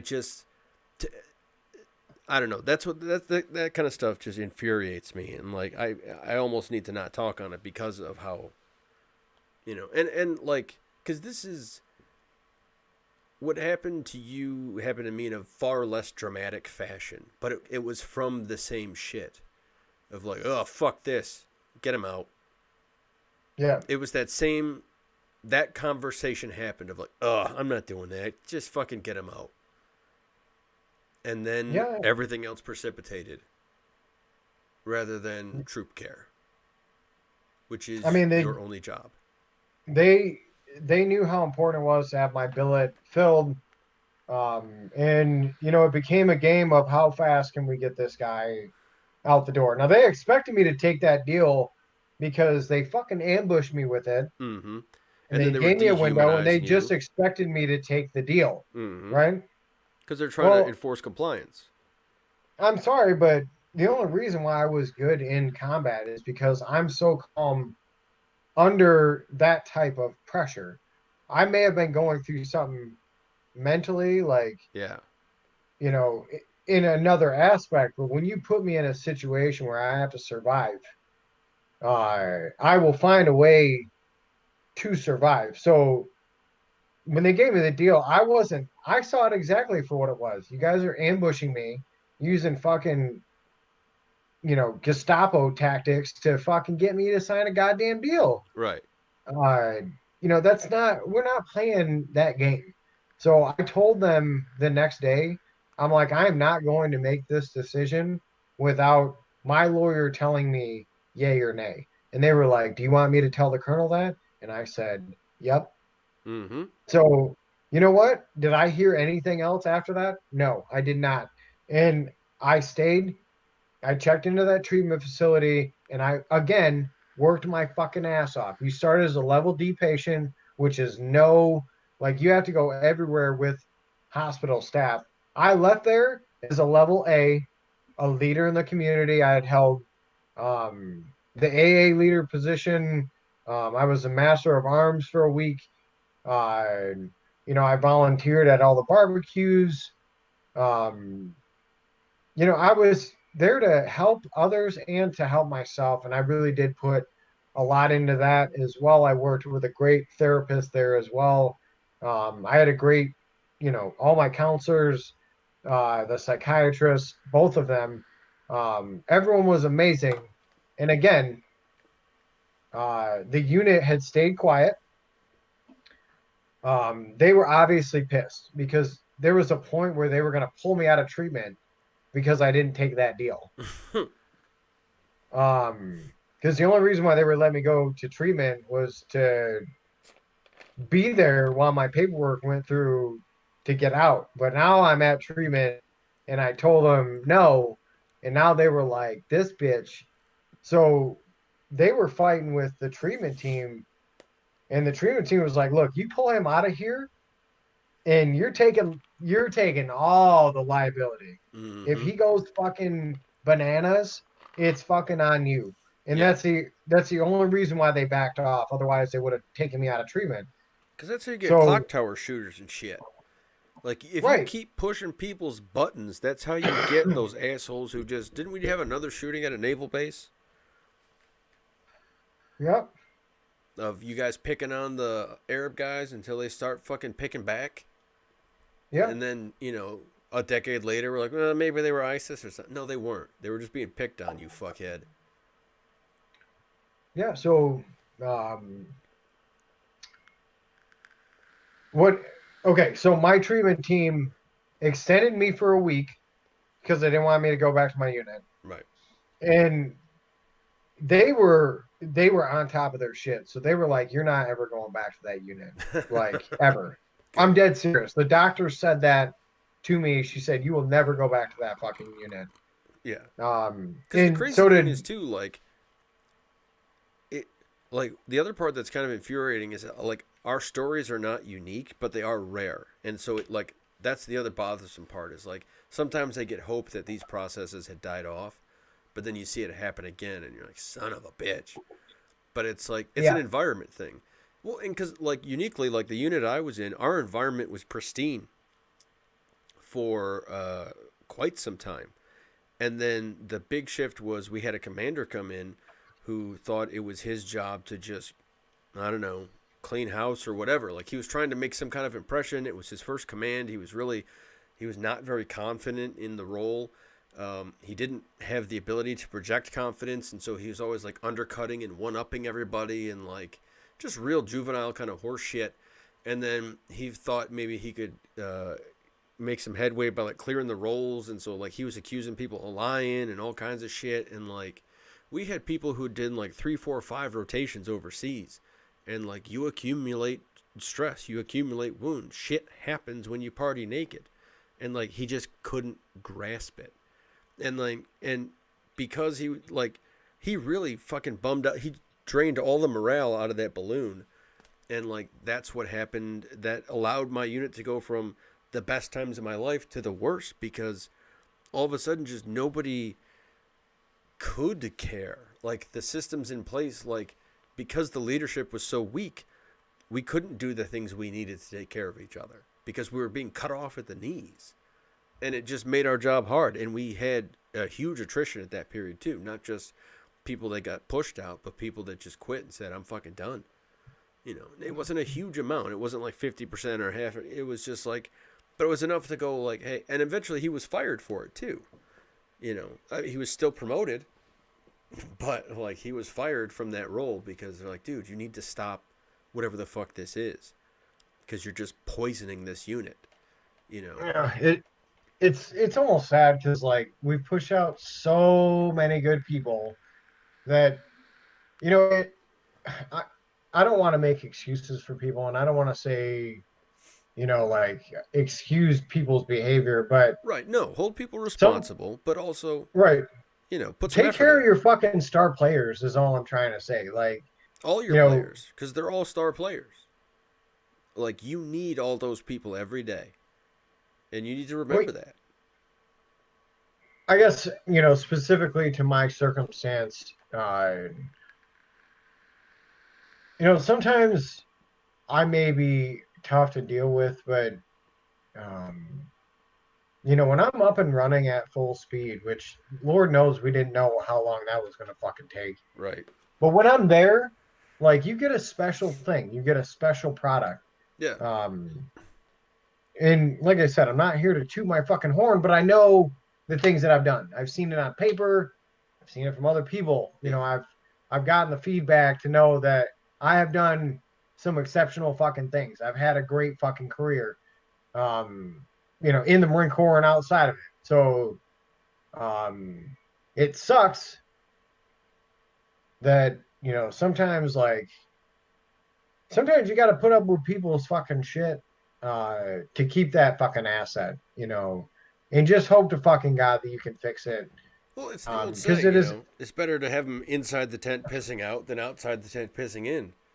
Like sometimes you have to remember that. Like and because we're training special people, we're putting them through such unique circumstances. We cannot expect anything but eccentricity to develop.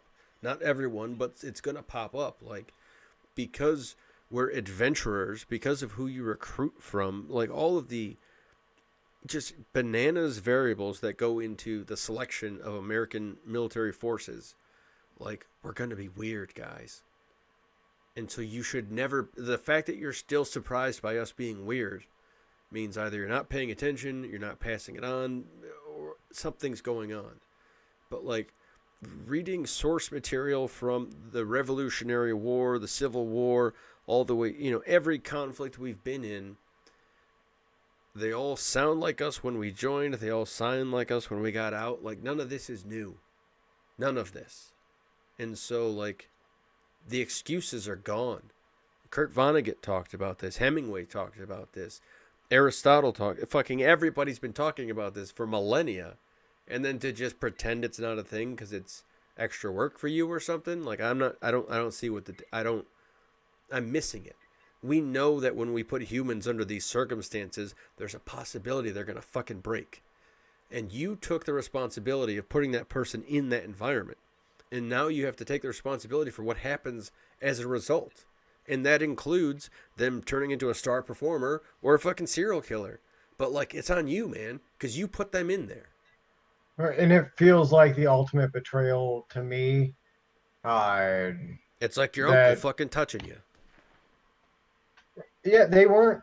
I mean, it just felt like they turned their fucking back on me, and I was like, "You motherfuckers!" Like, you know what I mean? Like, Mm-hmm. after fucking everything, um, I don't know. And part of me thinks, yeah, no, you definitely deserved it, motherfucker. I wish it would have been dealt with Right. It was for sure. differently. You know what I Like, mean? here's the fun thing about karma. Like, it was for sure coming. This was coming. This was down the pike. You were going to have this interaction. And then, but I mean, you've also made the like point that like, you know, and I've been pretty heavy with my browbeating, but I get poetic and eccentric. But like, there is no blame here. There is just the unfortunate reality of this situation. Like whatever Paul went through, whatever I've been through, whatever his teammates went through, whatever my teammate like, it was a shit situation, and that's the truth of it.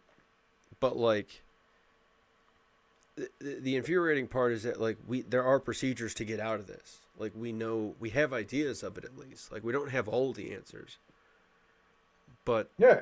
we know that like alienation does not create better mental health. We know that dehumanization does not create better mental health. We know that infantilizing someone, treating them like a child, does not like. We know these things actually create poorer mental health because it's part of our arsenal. So like Yeah. they knew they were hurting you. And so their good reason for it was, well, this slot is precious and we need to get someone else in this slot. But at no time did they think like just TDY someone else into that slot until we figure this shit out. Well, they had to, but with the budget being the way that it was, and it's just there was no replacing me, dude. You understand? Like, there are only three big gunny billets throughout the country, and that's the two big infantry regiments, and then the biggest flying unit down in Texas. Mm. They have one, but you're talking about one of the big three field comptrollers in the entire force. And to lose my knowledge base is, you know, Yeah. that's a loss you can't substantiate. That's the part You that can't replace like that. always bummed me, that loss of continuity. Like I had, like for me, I had Airman of the Year. I was doing like I had a lot of pretty interesting accolades that are nice to put on a wall. But for the most part, I had a lot of experience in the execution of our job. And then I also had the experience of when it goes wrong, but we lost that continuity in training. And so my former troops, who I still care about, went and repeated the same mistakes I went into because we lost that continuity. Because I didn't get to tell them it was this bad or it wasn't this bad, or like they took extra choice or they took extra precaution that was unnecessary because they were blowing what happened to me out of proportion in their own mind. So like it has effect on the other troops. Yes, them being a shithead and a chaos agent is affecting them as well, but like that loss of continuity is extremely like that.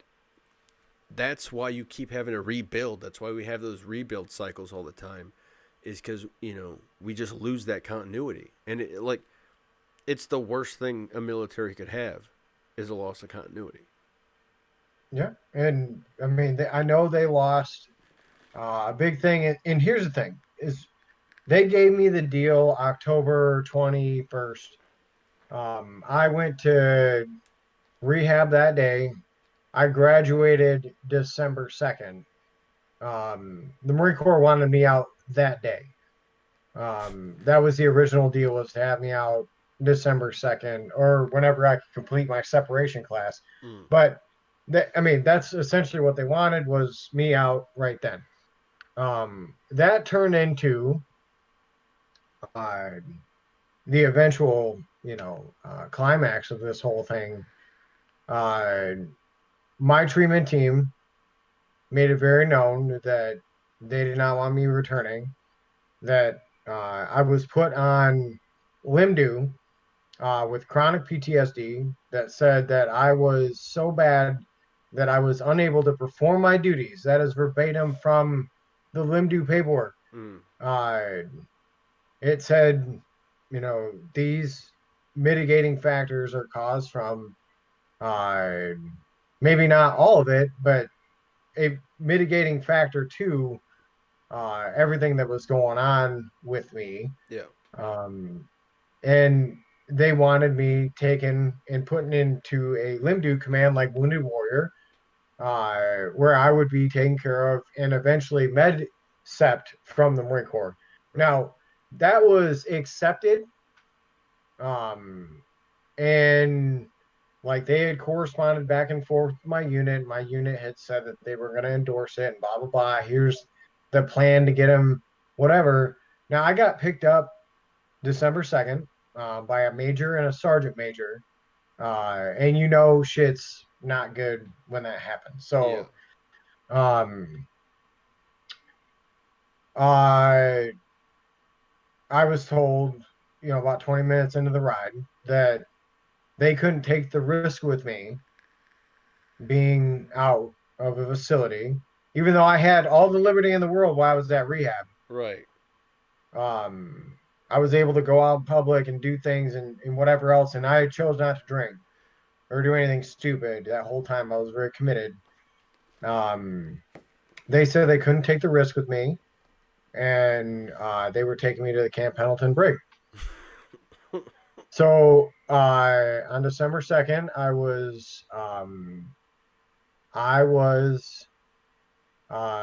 taken into the brig as a pretrial confinement prisoner, and I was thrown in solitary confinement for 3 weeks because I had a violent offense, um, which was attempted aggravated assault. Uh, But that they so they said. did this solitary business was punishment for, and this had happened how many days before, or was this months? October 7th was the incident, So and it was now December 2nd, so 2 months. so from 2 months ago, there. Yeah, So they didn't read any of the paperwork they were handed. no. Yeah. So they just So yeah. yeah, I was put in there, and because I was violent, I had to be put under watch. I had to also be put under suicide watch. So for, I don't know, almost 3 weeks, I had someone looking at me 24 hours a day. And they had a logbook of everything that I did, every movement that I made for 3 fucking weeks. Um, Again, I don't complete. see how dehumanization is supposed to help the process. It's not, dude. And I don't know why it worked for me. Uh, I suppose at this point, my entire world had been burnt down. I Hmm. had nothing. Career, it seemed like my whole personal life was fucking up in smoke. And like, yeah, it was just, when I was laying there, I was like, wow, this is the fucking bottom. It's Like, kind of nice though, isn't we it? fucking made it.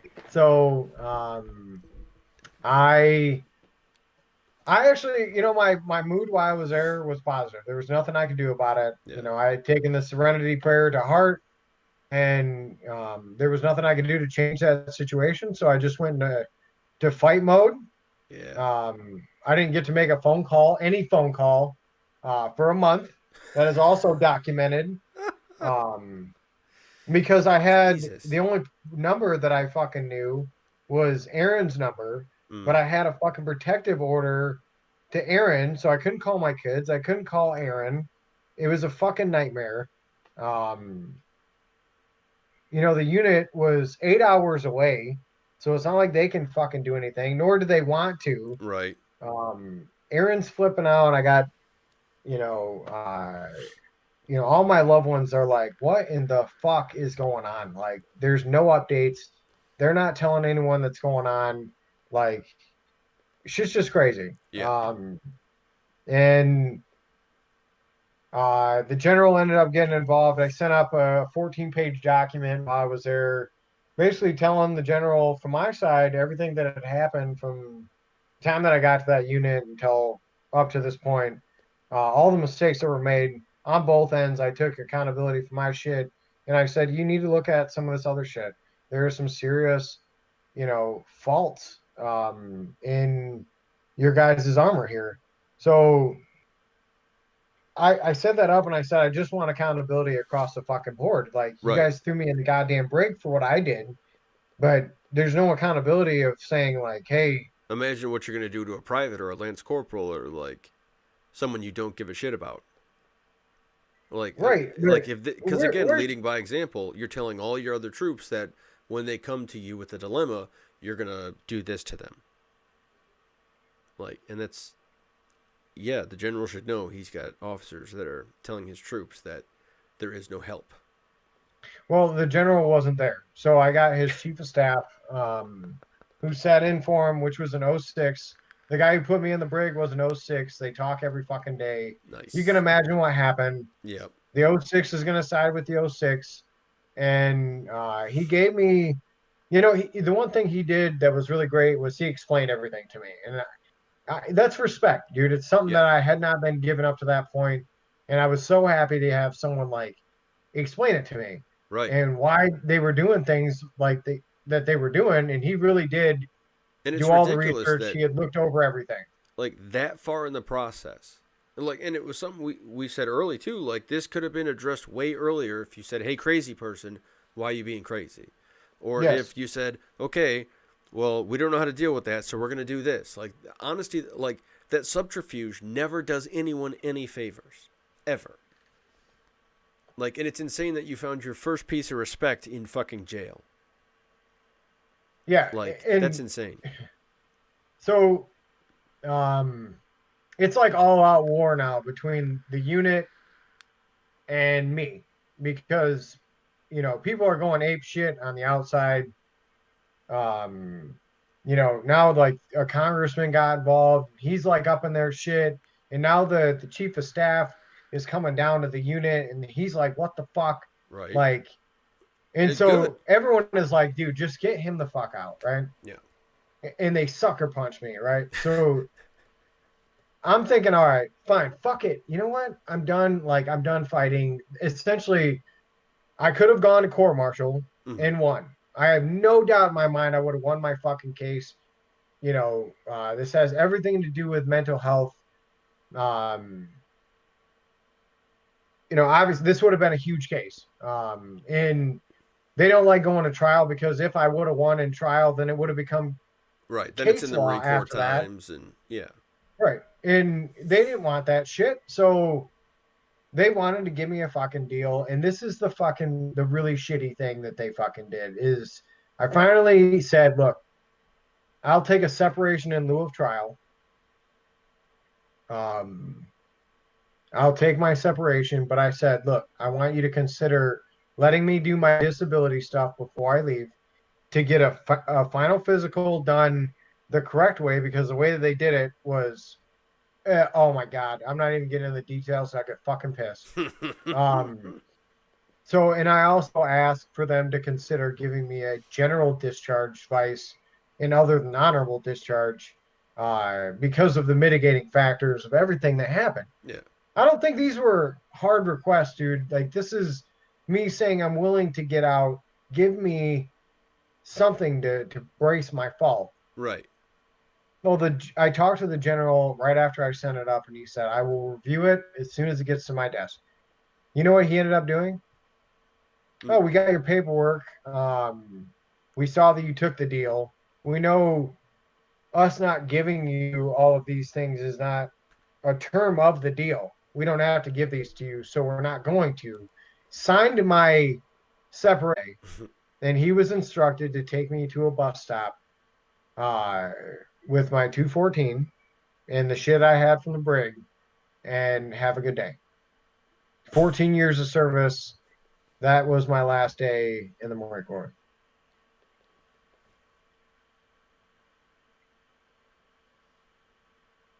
Yeah. And they wonder why recruiting's not up. Like, just because this video wasn't out before doesn't mean these stories weren't out before. Because you've been doing this to a whole mess of people. And they know, like, jig's up, motherfuckers. We'll just put it there. Like, that's it. The jig is up. You have to start treating your people better. Otherwise, you won't have anyone left. Right. I mean, they did everything. They put all the checks all the checks in the boxes, and Oh, yeah, but they and also they designed those boxes. right. I mean, and the thing was is, I'm gonna have to go outside of that chain, which is sad because people can't hold their peers accountable. And I'm gonna have to go outside of that chain. But listen to me, I'm not joking when I say this. I fucking know mistakes were made. I know serious mistakes were made. Um, Ones that would raise the eyebrows of many generals, many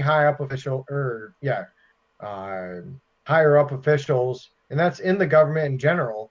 Uh, if I told them my entire story, Oh, they yeah. would be like, "What the fuck?" Oh, dude, You it's know, like the people in my wing who are still there, they didn't know any of the shit happened to me. And so, like, I guess my mom was at a thing at the base, Colonel Mom, and so she was out there milling about talking to people, and she ran into some folks who used to work with me, and they're like, "Where's Steve been?" And like they had no idea. Like they didn't know. They thought I chose to get out. Like they thought you know it was kind of bananas. They were told a lot of interesting shit besides the truth, or they were told nothing at all. And they're like, had I known, I would have stopped. But like all that subterfuge shit was going on. Same case in my situation where they were playing all their cards so close to their vest that like their leaders couldn't interject and like other good people and that's why they keep their cards so close to their vest because they know they're doing wrong. They're hiding their actions from other people because they know those actions should not be witnessed by other people because they would disapprove. Like, duh. yeah, well, I hate to say it, but and you know what? I'm gonna cap it off with this, and then I'll go back to my point. Mm. But I'm back home. I'm taken out of that environment, uh, starting everything new. And you know what? I've never been a better father, um, a better significant other. You know, I'm back to being a good friend again. I'm trying to be more reliable. I'm doing what I need to be doing, and I'm not sugarcoating anything. I'm not like fucking sitting here getting drunk every night, and I could. The thing is, the military doesn't have control over me anymore, and guess what? I'm making the right decisions on my own. Right. I didn't need the fucking constant berating and being, shamed for Right. what was going on. I could have made the right decisions. I needed fucking help. And I'm going to continue to get help because the shit we're not in the clear yet. Right. All I'm saying is I'm in a better spot and I'm doing the things that I need to be doing to eventually get myself to where I need to be. But fuck, we're talking light years away from then to now. Oh yeah, even Um, tone, dude. Even the way your shoulders set are different. There's a difference in you're not hunched and in some videos in the past, like you looked a bit like an animal, like you had that feral kind of look of like, and like I've been there too, and like and we talked about it, and we had those kind of discussions, but like you definitely feel more human. You feel like it feels like the human part of you is back or has more control or like you're Bruce Banner again. right. And I understand that and you talked about the beast, but there are several publications out there that refer to the same thing that we're talking about as quote unquote the beast. Yeah. And there is actually a book that I read called Rational Recovery. I don't know who the author is, but Let's Google that um, shit. yeah, uh, his whole basis of that book is talking about the beast, the thing that's in your head uh, that you've developed over time. Um, that basically makes your brain go down that pathway where it wants to do bad shit. Um, Yeah, and and we talked about it in the Maslow stuff too. Like, this is ancient stuff. So it's not like you're a bad person and you develop the beast. This fucker's in there minute one. I think it very likely has to like, if original sin exists, it's that. It's that original compulsion. It's like, it's when children bite and like you realize like, oh, we all start off a little fucking ah, and some of us just essentially don't have, and I'll put it this way, don't have the luxury of being introduced to your own beast. Because many of us have really soft, kind of delicate lives.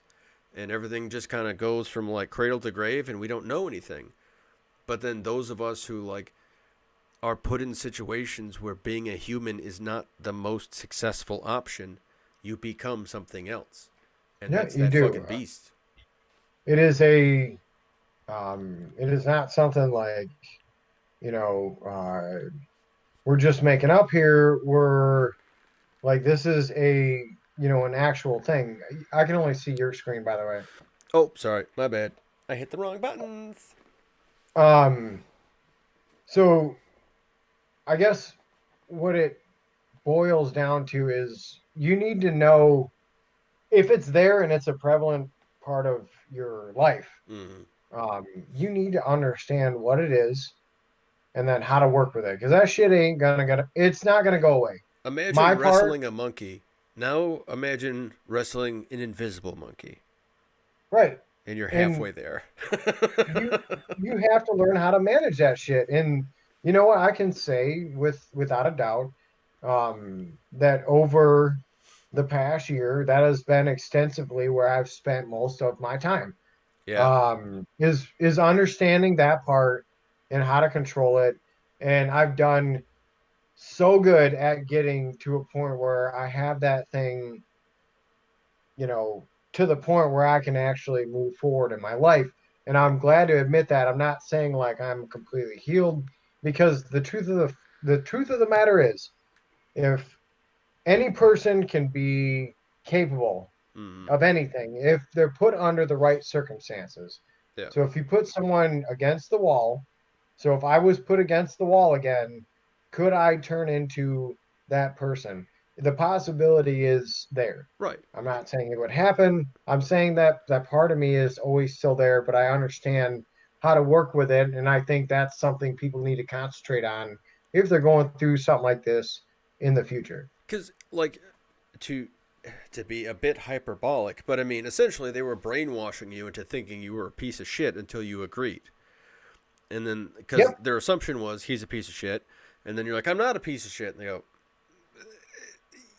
you are, trust me. And like that dissonance all of a sudden creates the anger, creates, because, we talked about in violence and in a few other things, like surprise is what fucks up humanity. And we have a few reactions to surprise, and they didn't laugh. And I mean, there sounds like there was some denial. It sounds like there was some anger. It sounds like there was a few things, but it doesn't sound like acceptance was quite in there.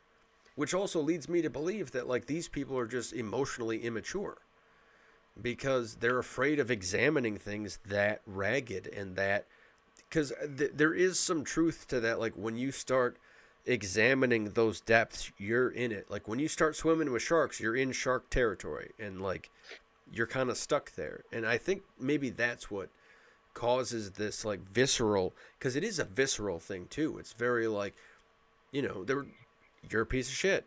That's the message that needs to be like, you need to know that you suck. And it's just not it's just so that when you say it, it makes them feel better. Like it's that dissonance of like, oh, he's just a piece of shit. You go, but remember that time I got the whole battalion the thing, or like remember the time we did this, or remember you ever see my ribbon rack? It's enormous, you assholes. Like, what's going on here? But Yeah. they're like, no, this piece of paper says asshole, so we need to make it fit. So, They literally, once that switch is turned on, they will paint you with that whether you fucking like it or not. It don't matter what you do after that. and it It doesn't doesn't matter if you matter. get better. It doesn't matter if you make progress. It doesn't matter if you make any kind of recovery. You are the enemy. And again, it's that weird like in the military, enemy is a funny word, but it comes with a very specific set of behaviors. And keep in mind, I see this side too. So I've spent, months thinking over all this. So I plan to get a book published. Mm. Uh, and I'm not sure, if I need to break it up and concentrate on certain things. Because I could write a book about a couple different things. Yeah. Um, That's why I but turned my life story into a cartoon. It's not out yet.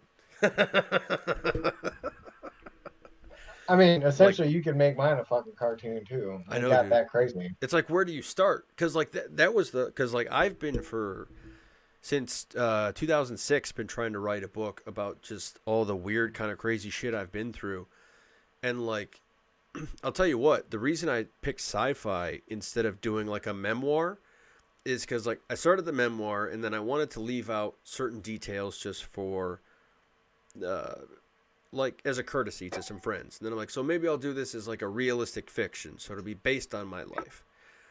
And then like the crazy thing is, in order for that story to be good, every time I kept writing my life story, the only good way for it to end was for the main character to die.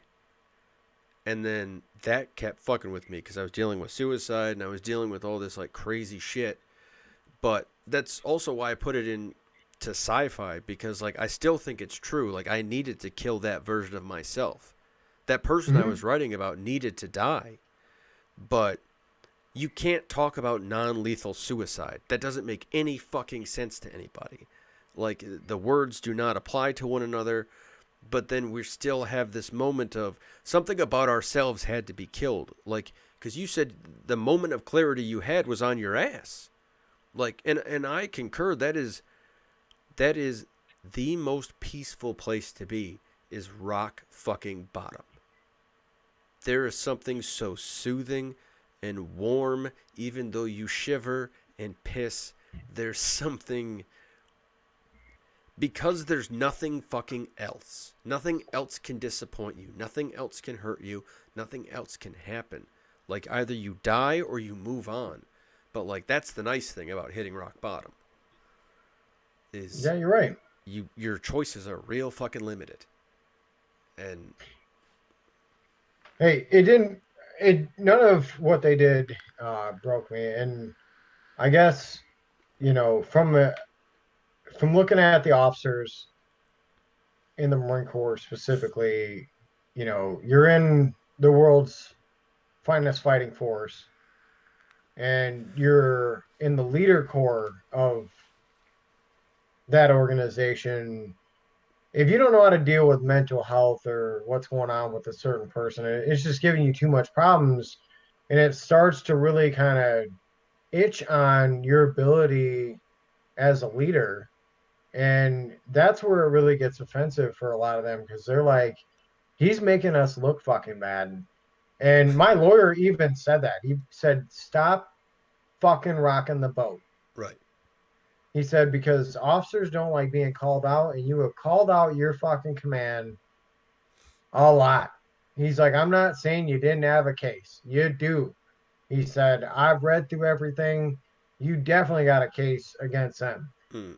But he's like, if you keep on rocking the boat, they are not going to be good to you. And you know what? If I would have done it different, Steve, they probably would have gave me the discharge I wanted. They probably would have let me medically separate. I was I was fighting, Yeah. and I was gonna stay fighting, and that's what it turned into, was a grudge match that I ended up losing. But I mean, ultimately winning because the other Yeah, I option won in was the fact that I'm back home now, and yeah.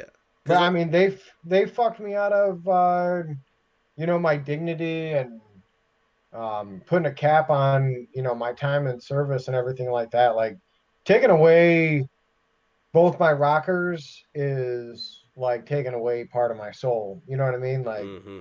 uh, Just denying years happened. right. I mean, you took away, my characterization of service, and you made me out to be, the worst person on the fucking earth. And while I was in the brig, they said nobody from my unit could contact me. And oh, even before I went to the brig, when I was in treatment and everything, they said that um, because I was a threat, and they wanted to ostracize me. And they made everyone from the unit. They were passing around my charge sheet. There are people from, oh yeah, there are people from other units who had no association with my command, or they are not even in service anymore, who have a copy of my fucking charge sheet. Um, and they totally like slandered my name Yeah. throughout the entire force, throughout the entire regiment, as many people as they could touch to make me look as bad as possible. I never had a chance to defend myself or anything like that. And you know what? All to I spread the fucking hope one message that day. we don't want to help our troops. Like, and I know that's not their intention, but that's the only message they sent. They didn't send a message saying we're tough on anything to be tough on. We sent a message saying if you come to us for help, we will fuck you. And like, good job, buddies. Good job. Well, I mean, Jesus Christ, fellas, it's insane that just the balls on these people to and I don't know. There's something uniquely weak about American leaders in certain respects. Their kiss ass fucking bureaucratic nonsense. There's something that like it appears in the officer corps. It appears in the bureaucratic core of businesses. There's just this fucking weird idea that I owe you something. Like, nah, bud, you owe me. If you're gonna be the alpha, you should do alpha shit. In right. every other species, when the alpha starts to fail their job, we kill them. Humans are the only ones that will submit to a false or weak alpha for their entire fucking lifetime. We're the only species who's that dumb.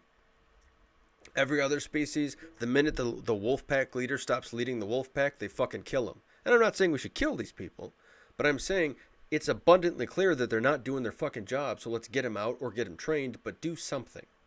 That's my only thing is I don't want and the reason why I fought part of the reason why I fought so hard when I was going through this is uh I was a senior staff NCO with a lot of time in, and I can only imagine what they are doing to Marines of lesser grade who have done less Right, than me. right. Um it's sad to see, but I did see a lot of that when I was going to rehab and when I went to the brig, and both And you'll hear that story at the circumstances. VA too.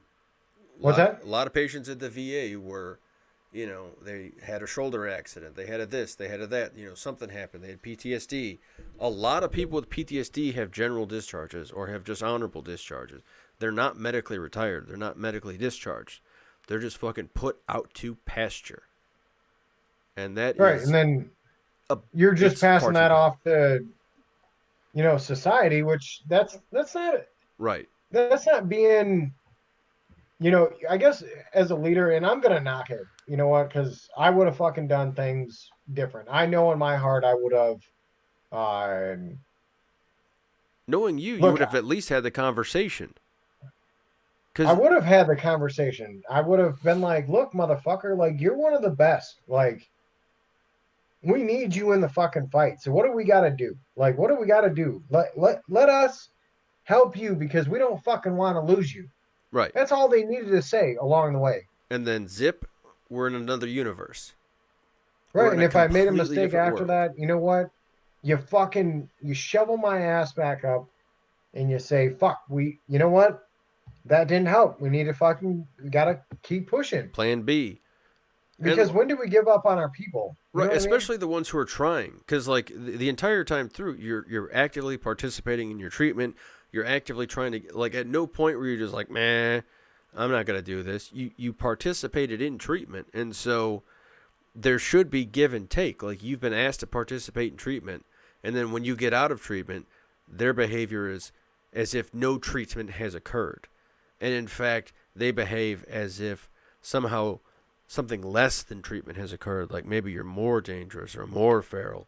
But all it is them never talking to you, them never getting the fucking details, and them sitting around the water cooler just henning it up until they have some fucking story in their head that is nothing like it becomes the gospel. And like that is 100%, 100% hyperbolic. A lot of times that's where this shit comes from too, is because the leadership team is too chicken shit to engage the subject, and so they just start coming up with ideas and spitballing shit.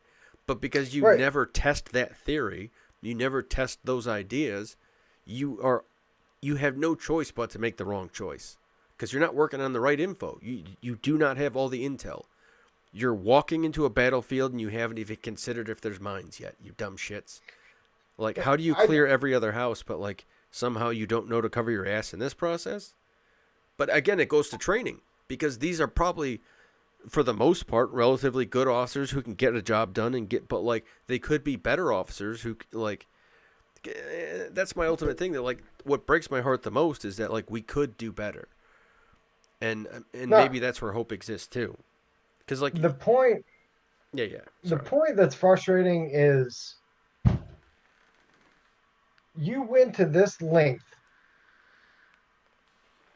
to fuck me. If you would have went to that length to help me, right, the same amount of what? effort, or less effort, more Yes. likely, because it Right. would I be a mean, matter of you TDYing him to a hospital for a couple months. So no effort on your part. right. If we would have worked together, we could have came to a resolution on this. But there was no point, even when I had been, I was trying to be as professional as possible and comply as much as I could. Um, if they would have given me anything, Right. all I asked for was a few little fucking things, and they couldn't even give me that. So, Yeah, and it's rough. Like, and again, like you have a lot to. Uh, the word atonement is stupid. I also don't like penance. I also don't like, but I think redemption is a good one. But I think you've already redeemed yourself, like from the things because what your actual discretions are quite minor. In contrast, like you have some pretty dramatic discretions, but they're ultimately rather minor as far as like the grand scheme of things. So you had some boozy nights and you had a couple fights, and I don't know any Marines who don't have stories where they drank booze and got like I know every Marine I know at least once got drunk and got into a fight, and that doesn't seem and to be a gotten problem. violent. I know plenty who do that. How and I've been there while people have gotten violent, and we get them contained, and we see it through. Like I can't believe the mentality of, well, fuck it, just leave him. Right. And We'll just get a new one. I mean, fuck it. It is a goddamn miracle that I'm still fucking alive. I mean, honestly, I should have died at so many different points And there was a during lot this of whole effort put fucking into thing. you dying.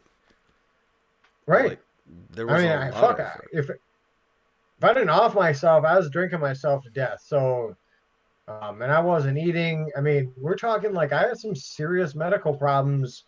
Both times I went to rehab, the times I went to detox, like my body was in rough fucking shape. Hmm. Um, and I was able to get through all that, and here we are. So I guess like the main thing to what we talked about tonight, I'm glad I finally got the story out there. There's a lot of details that weren't discussed and everything like that, but it's okay. Like I think everyone gets the gist of the story.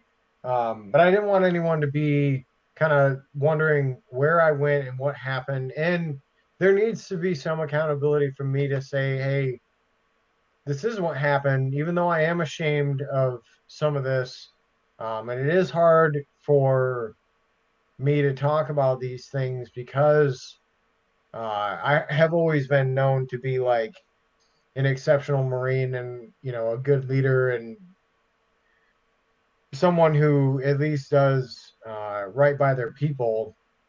I haven't been the best personally by any means, but I have a good heart in there, and like I don't know. I guess I wanted to get this out so I can continue to move forward, and we continue doing what we need to here. But also, I want to share this kind of shit because people are going through it, and um, you don't have to be, shamed forever. Like life is gonna go on. Um, The only people the who will light. know are the people you tell. That's the other thing too. I mean, I'm not gonna be ashamed to tell people because it is what it is, and um, that's not. It's not what defines me now. right. Um, so yeah, the shit did happen. Yes, it's a story. I know people have plenty of like different inputs as far as like, hey, he probably deserved it for all the shit he did outside of that, or that's probably his karma, or um, he deserved what he got, or whatever the case. I know it's all over the place, and I understand that, and you're entitled to your fucking opinion. Honestly, I don't give a fuck. If you think one way or another, that's your opinion. You're not going to change the way I view it. Um, and I think I have come to some good conclusions about things that can help a lot of fucking people. You know, Yeah. I put the time in, I put the effort in. And that's the better part too. I mean, uh, ultimately, it's beneficial that you did go through this because you know we're we're lucky that you were able to observe this and come out of this and have something we can share. And then it also goes to the point too of like we don't have we're not publishing a whole lot on the deployment center thing. It's a plan, but like one of our thoughts on our ethics policies for hiring is hiring vets regardless of status because so many their status just got fucking hosed. And there's a lot of vets because of this rigmarole that goes on at office politics, all of a sudden prevents some people from having employment ever again of any kind. Because you might as well have a fucking felony sometimes. Because civilians don't know how to read this shit. And they just go, I'm out. And so not only does it have impact on, I mean, it has additional impact because like it affects VA rights. It affects the ability to get hospitalization and healthcare, burial rights, funeral rights. All that shit gets impacted by this horse shit that goes on with these pageants these people are trying to show off on like how great they are at squashing weak people. Like Well, they it's such a wanted to weird take all position. that away. They were under the mentality that, or they were under the understanding that I was not going to be getting any VA benefits, and they were completely okay with that. We had discussed it. They said, "Yep, you're because of your actions, you will not get your entitlements," is what the regimental commander told me to my face in his office. And you know what? That doesn't, and it still doesn't sit well with me. No, Uh, because that's pure horseshit to be denied burial rights over their because of fucking fault. because I'm a broken toy, and I've broken a lot of rules. I'm not gonna lie. Like, I broke a lot of rules, and I had lost my mind, and I was not a valuable asset. I definitely let my job go because, I mean, how are you supposed to do your job if you can't even fucking live right? Um, and my family was falling apart. I mean, these things tie into each other. It's a fucking chain, a chain of events that follows this shit. Mm-hmm. And when you get wrapped into it, it doesn't seem like there's a way out. And this is why these things need to be discussed, because you know what? Fucking, there is a way out. And sometimes it doesn't look pretty, and it is not gonna be pretty, and it's not gonna fucking feel good while you're doing it. And you're probably gonna lose people along the way, and it's a messy fucking thing. And you know what? At the end of the day, how much do you want it? Like, Right. how much do you want to get better? If because this is a life or death thing, or life or death thing. So if you're not going to do anything, are you accepting your fate? And I'll Because put this that's out as someone who has been raised by and sort of brainwashed to join the Air Force since I was born. My entire life, I've been told I was going to go into the military. There was no other future put forward for me than military service. That was the only thing I was going to do. And so, if you're in a position now where you're questioning, do I address my loyalty or my health? It's your health. Because I'm sorry, the loyalty you have for them, they do not have for you. You are correct. And at the end of the day, like, no one did give two shits. And if I didn't fight as hard as I did, um, the doctors wouldn't have taken notice. I wouldn't have been taken as seriously as I did. I wouldn't have gotten the proper diagnosis. Um, That's why it took it me just four would have years turned to out get a different way. diagnosed because of like how haphazardly I was pushed out. Like I wasn't, all they did to me was they lied about I couldn't take the PT test because my bones weren't working. The calcium was leaching out of my hips. Like everything was falling apart. I was poisoned, and so my nervous system was reacting poorly. And like every time I tried to run, I was never a good runner, but every time I tried to run, I'd pass out. So it wasn't. I couldn't pass my PT test. So rather than put me on a waiver, they said, "All right, we're going to give you an extension." And I said, "All right." And they said, "We can just keep running these extensions until you get your thing figured out." And then at no point did they ever chime in with like, "You only get 3." They just at the third extension, without addressing the medical issue, without addressing anything, they just said, "You still have failed to submit a PT test, so you're gone. Tomorrow's going to be your last day of drill." And Well, like and that's that's the all I deal, had. Steve. They set you up, and they don't tell you what the plan is. And I figured this out myself. They set you up in a couple different avenues. In whatever way catches first, they're going to go with it. Mm-hmm. So I know when they sent me to the brig, they sent me there with the intent of just keeping me there until I accepted a deal to get out of the Marine Corps. And they played a risky game, because if I would have taken it to trial, they probably would have had to give me the fucking world to make sure I didn't go there. Right. Um, and with everything going on back home, I thought it was better to just let my pride go so I could go home and be a father again, and live my life in peace, instead of continuing this constant uphill battle that they had put me in. Uh, to just take a deal. And I mean, they didn't let me know that that was their plan, but I could see that was their plan to have me there. It seems so funny, because They could have been like, oh, thank God, he's saving us so much by taking that deal. Let's give him a couple fucking bones. Right. No, what they did was, oh God, we finally got him. Fuck that dude. Yeah. And then they invested, like, the crazy thing is the personal investment through this whole process. Like, not investing personally in your welfare, but investing in the appearance of the unit. But that whole fucking Monty Python nonsense makes you look like a pack of assholes. And so, like, at no point does that game do you any, like, at no point does protecting the image ever protect the image. In every case, protecting the image weakens the image. There has never been an incident where that has otherwise been true. Ever.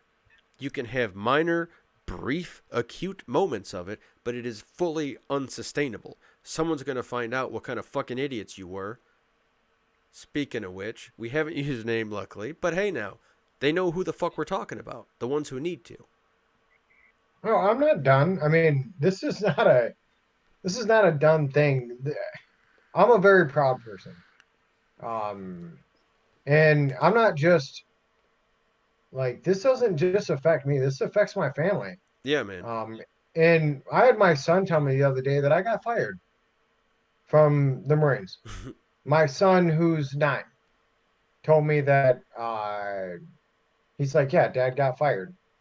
Um, Kinda, but not really. yeah.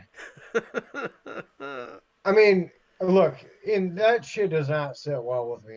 It makes me think like, um, that I am disgraced, and um, now I need to continue fighting this because, Yeah. Because, you well, know, my we need my to dignity is at stake here. You know what I mean? right. And like we always kind of say, too, like, not just us, but the others. Like, statistically, fucking mathematically speaking, we are not the only ones who have encountered this treatment thus And far. not, And so yeah, that means we are not the only ones who have been thrown to the fucking wolves. And so, at a minimum, we need to figure out, like, how do we retrieve our brothers and sisters from the wolves? Because, I'm seeking legal action. I will pursue that. I do have, a few others who are going to jump into that. I'm not afraid to say it, and whatever else. I'm not threatening anything. This is what I'm going to do. yeah. Uh, I'm going to pursue legal action because legal action should be pursued in the same manner that it was pursued on me. Mm hmm. Uh, and this isn't, necessarily for me. It's to make sure this shit doesn't happen to every other Marine who goes through it. Right. This may not help every person. Because all those people Um, got promoted, all those people moved up the chain of command, and now all those people are telling more people that this is how you do it. So it yep, definitely needs to be addressed. right. And I need so I can sleep better accountability of those personnel who had done, you know, just some asinine things during this process. And the sad thing is it was all reported up and nothing was done. And we're talking like, hazing allegations, falsified statements with proof. Mm-hmm. Um, I guess like misinformation to, my family and their failed like SACO procedures, just a mess of things like the procedures that they were breaking, um, just to have it their way is astonishing. And even after I reported it, nothing happened. Right. Nothing happened, and they still concentrated on just getting me out because what my lawyer had said was fix the squeaky wheel is the only thing that they're concerned with is getting you out because right now you're the squeakiest wheel and they want you out. So it is what it is, but I could not fight them while I was in service. Right. Now that I'm out, I have a level playing field where I can go pursue legal action, and try to get accountability through the proper channels. As a civilian now, and I feel very comfortable with the results I'm going to get. Yeah, I believe so too. Like, you should at least have reinstatement to an honorable or something, something I don't a even need an general. I don't need an honorable. A general under honorable conditions would have been fine. Yeah, Um, and to keep my rank, like that's the two things I was fucking asking for. Uh, amongst the other two requests, but right. It's not like they have to pay um, you, so like, who gives a shit? right. I mean, all you're doing is basically saying like, hey, you still have your dignity, like move on. Right. Um, but now I feel like I've been personally attacked. So, Yeah. And it's you know, wild too to separate because like there is still some loyalty. Like I'm sure you have loyalty to what the Marine Corps ought to be, same as I have my intention of like what the Air Force should have been. Like, and just because we're like there's the thought like, oh, you guys are out, just fucking forget about it. But like, yeah, that might be easy, but like I still have people in there. I still have people in that monster. Like getting out of the military is like getting out of like a collapsed mine sometimes.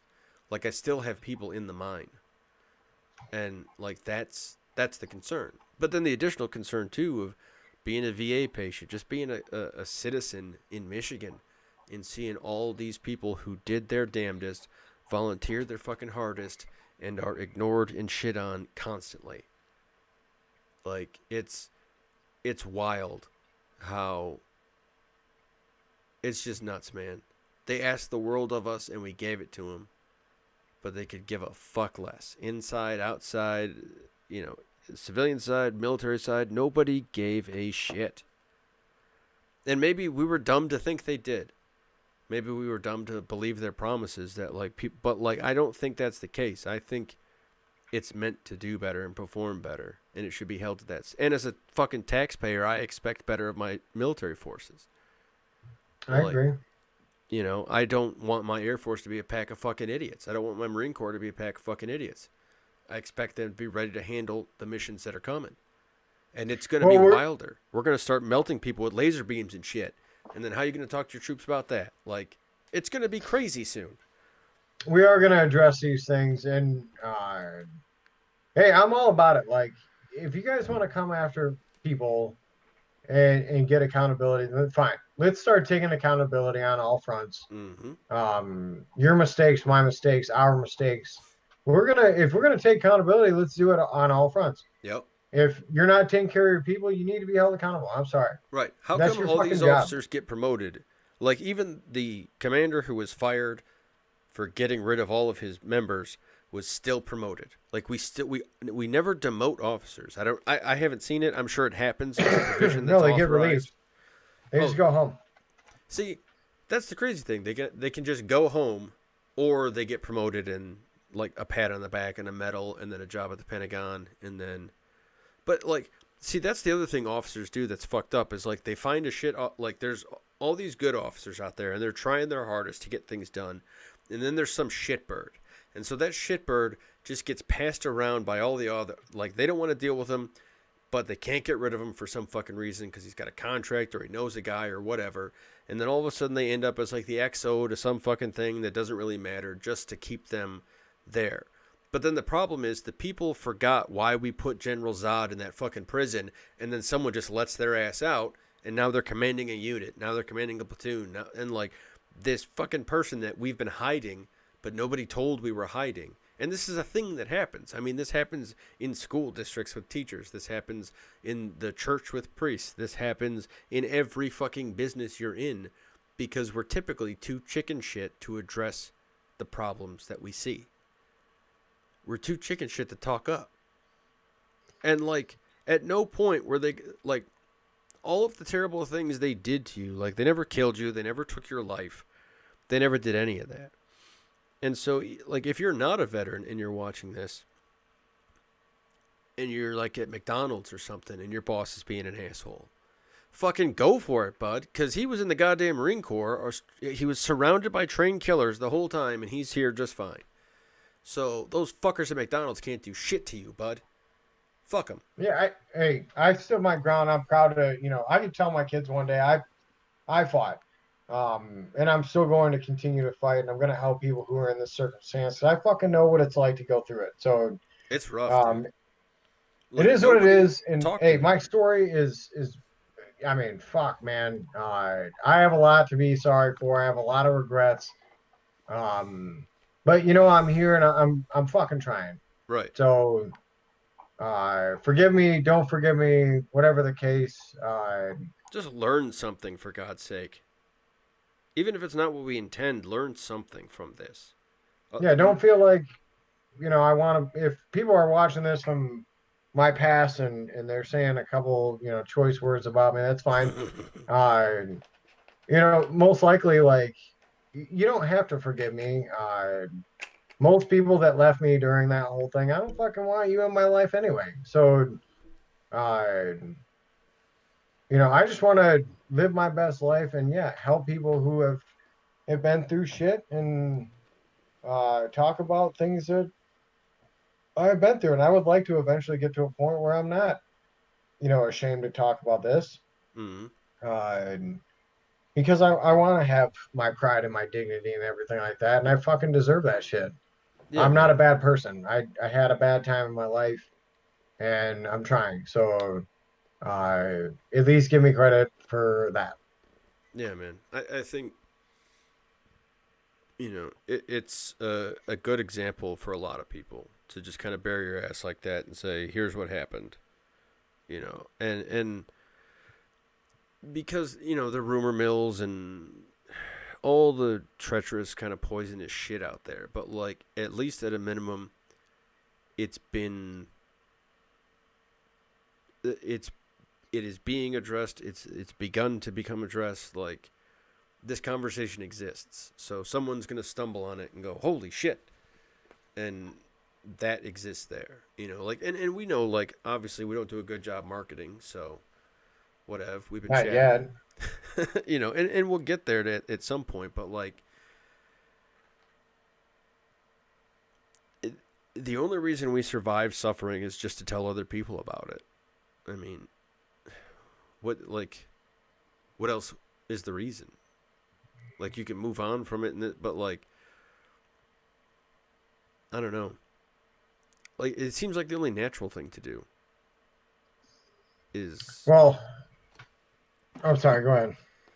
oh sorry just because it's such a glaring issue and it because it's you're keeping my friends out of my cemetery, you motherfuckers. Like that's fucked up that they just wield these powers arbitrarily and in the name of good things, but with no good intention. And then it puts the country at risk. It weakens our national security footing by having a military that is going to consistently lose continuity of training and continuity of effort, and by not training our officers to respond to situations appropriately and not training our like all of by letting this shit persist, we weaken our nation. And that's the grossest part about it. Is like these guys have one fucking job, and that's keep us safe. And at no point does keeping us safe involve all this needle dick fucking monkey business. Like, that's horseshit. You can for sure do the job without politicking and water cooler nonsense and getting your panties in a bunch because of this and that and the like. There's bigger shit at hand, folks. True story. So yeah, I'll close out with this, and I think we'll wrap it up. Um, Yeah, we've been at Look, it for a minute. if you were there, um, while I was going through this, and I was a terrible person to you, uh, there's nothing I can say to, I guess, make right of anything that I did, or anything like that. I think time is the only thing that will really heal a lot of the things that happen. Um, But the only thing I would like to do now is at least show, um, that I'm trying to do better, and hopefully one day people can get to a point where they can find forgiveness for the things that I did, and you know, hopefully I can just be an example from here on out. Trying to reconcile what I can of my relation or my reputation, and uh, move forward. Yeah, man. I think I'm glad we did this. I'm glad because this gives us a lot of things that we can talk about in the future, and I'm glad we kind of sat and like yeah we had that goofy start of the 25-minute no microphone session, and we've been doing this one since 9, so Yeah, it's been a while. a couple hours we've been at it. Yeah, So this will probably have a little bit of a lower view count and this that and that's fine. That's fine, but like I think once this gets the numbers, like this is gonna make an impact on people in one category, and that's okay. But like it's a category of people who need to know that like you are still just as powerful, just as valuable, just as useful, just as helpful, just as good as you ever were. Just because they booted you doesn't mean shit, bud. no, I mean your worth as a person is still there, and thank God you're still alive. I mean that's the biggest thing is the people that survive through this, and they may not be in good shape afterwards, but you're alive, and there is a way forward. It's hard to find sometimes, but if you put the effort in, there is a way forward. Yeah, yeah. It's dark. And it's a long road at times, and it's a dangerous road. But like, it is traversable. We've been on it for quite some time, and Right. and like we've said too, we have I think in the description the suicide hotline. If you're thinking about anything crazy like that, for sure get a hold of the Veterans Crisis Line and the National Suicide Hotline. Um, I don't have that number in front of me, but it's in the description. Um, there's also the National Mental Health Resource Network, I believe. Some of those words are accurate. Type that in, Google it up. It's a .gov, and they are specifically designed to set you up with mental health resources if you think you need it. If you are currently serving and you are scared shitless to tell your command that you have a drinking problem, you have depression, PTSD, just do it anyway, man. Or gal, or my apologies for the noun usage there if you get bummed. But like, hey now, just fucking do it. Like, you may go through this, but statistically speaking, our experience is rare. Again, it's not that rare since we both kind of went through it, but like it's still worth getting the help, and it may involve you getting out of the service, and that's fine. It may involve you staying away from things, or there's going to be a lot of dramatic changes, but that's what you need to get better. So do it anyway. Your health is more important than it's the only thing you got. It's the only thing that allows you to experience this place. So Yeah, you got to gotta keep it running. gotta take care of your mind first, and um, when your mind's under control, everything else will fall into place. But your mind really is the driving force of everything. So, Yeah. um, Don't be you know, ashamed of it. Somebody calls you a sissy, call them a sissy because they're just afraid that they're going to catch it off you like a bunch of Nancy's.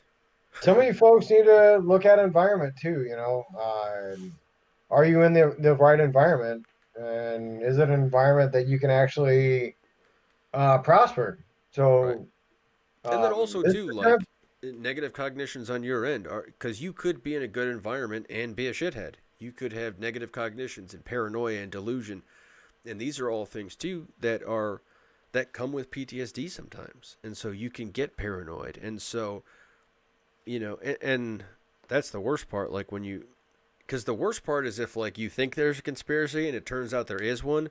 Well, you're just fucked for the rest of your life. You are tinfoil hat for good. And Yeah, but like it's a hard place to be in. It's in a hard place to make that decision of if your unit's not going to have the balls to cauterize it themselves, then you just need to make that call sometimes yeah, and say I'm out. I'm out before they run your name through the mud or before whatever. Just give me a SEP, give me something. There's got to be a way that we can make this end outside of, something dramatic and violent. Like, let's do this paperwork, shall we? But there's means. And then for those of you who are in a similar boat as Paul figures out how to get these rights restored, we'll try and publish that out so you guys know too, because that's an important thing for a lot of us. We appreciate you hanging out for as long as you did. This has been a long one, but it's been a good one. We've been over some crazy territory, but for the most part, there's two bits here. Getting better always helps things get better. Like, the effort you put into getting better is always going to be valuable. That's what allows him to survive this story, is the fact that he was persistently trying to get better. So know that that is the right effort, and that's a good start. And know that it's going to suck and that you're going to have obstacles. That's a thing. But also know, you're not the only one. And so even if you just need to shoot an email into the dark, send it out our way, we'll listen, because we've been there too. I mean, that's all this is ever about, really, is just, we've been there too. You're not alone. So thank you so much. For those of you who stuck it out, please like, share, subscribe. We know sometimes sharing a 2-hour video is a bit nuts, so I know we don't have a whole lot of 15-minute clips here and there, but if you've got a favorite, tell somebody and pass it on. That would really help us out. If you'd like to help us out by getting involved in doing maybe some marketing for us, or we don't have the cash right now, we have the infrastructure. We can eventually start paying people, but if we could get some volunteers to help us build that up, that would be terrific. That'd be a way for us to get sailing a lot quicker. But you can always contact us at dfd.slm@deployedfromdetroit.com. Again, thanks for hanging out for so long. We enjoy it. Yeah, you said your bit, so anything else before we officially? No, like Steve said, thanks for hanging out. I hope, I know we had one person sitting on, so we appreciate it. I don't know who that individual is, but thank you for hanging in. And then, as far as anyone who takes the time to view this later, we appreciate that as well. I hope people got something out of it. I hope at least people can respect that I'm sitting here and I'm telling my story, and I try to tell it as factual as possible, so you guys actually know how it went down, and how everything worked. While it was, while it was actually happening, how it all worked. So I hope people can at least grab something out of it. We have seen these things so many times, so maybe it's not you that it affects, but maybe it's someone that you know. And that's really what we're here for. We're not here for the money.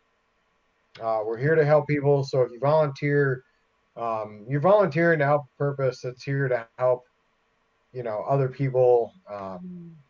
That's all that we're doing this for. So if you want to actually get involved, any help is appreciated. And maybe your contributions help to keep someone alive or put someone in a better spot in their life, or help other people support people who are going in need, and those things are all important. Yeah. So thank you. And this is an appreciation of our fans and of just all the people who help us out. We'll sit and do a 2-hour video for one viewer because of the 3 suicides that we've prevented. We know that even in the 27 views on this video, or the 300 on this, or the 10 on that, we know this works, and so we'll keep at it. Right. We're here to help, and that's really a big part of what I want to do when I now that I'm home is I want to help. People need it. Yeah, man. And we'll get there. We're a strong, fucking tough country full of crazy people, and now a lot of us are looking for something to do. So maybe we start finding things to do. I think that's the next bit. I think that's what comes next for us. Is all of us lost people finding new things, new missions, and just fucking making it happen. Because what do you got to lose now? Nothing. So many of us have nothing left to lose. So we might as well risk the whole fucking world. Right, it's a dangerous thing. Yeah. All right. All right. Thanks, Steve. Thanks, Paul, for letting all your guts out like that. We'll talk soon. Hopefully, something will come out of it. Yeah, for sure. We'll get back on it. And yeah, so thanks again, everybody. Like, subscribe, do all that stuff if you could. Please share and go be our marketing team for us. Volunteer if you'd like to. Get a hold of us at dfd.slm@deployedfromdetroit.com. Give us an idea of what you think you'd like to be able, or what you can do, and just give us some ideas. Be creative, proactive. That's always helpful.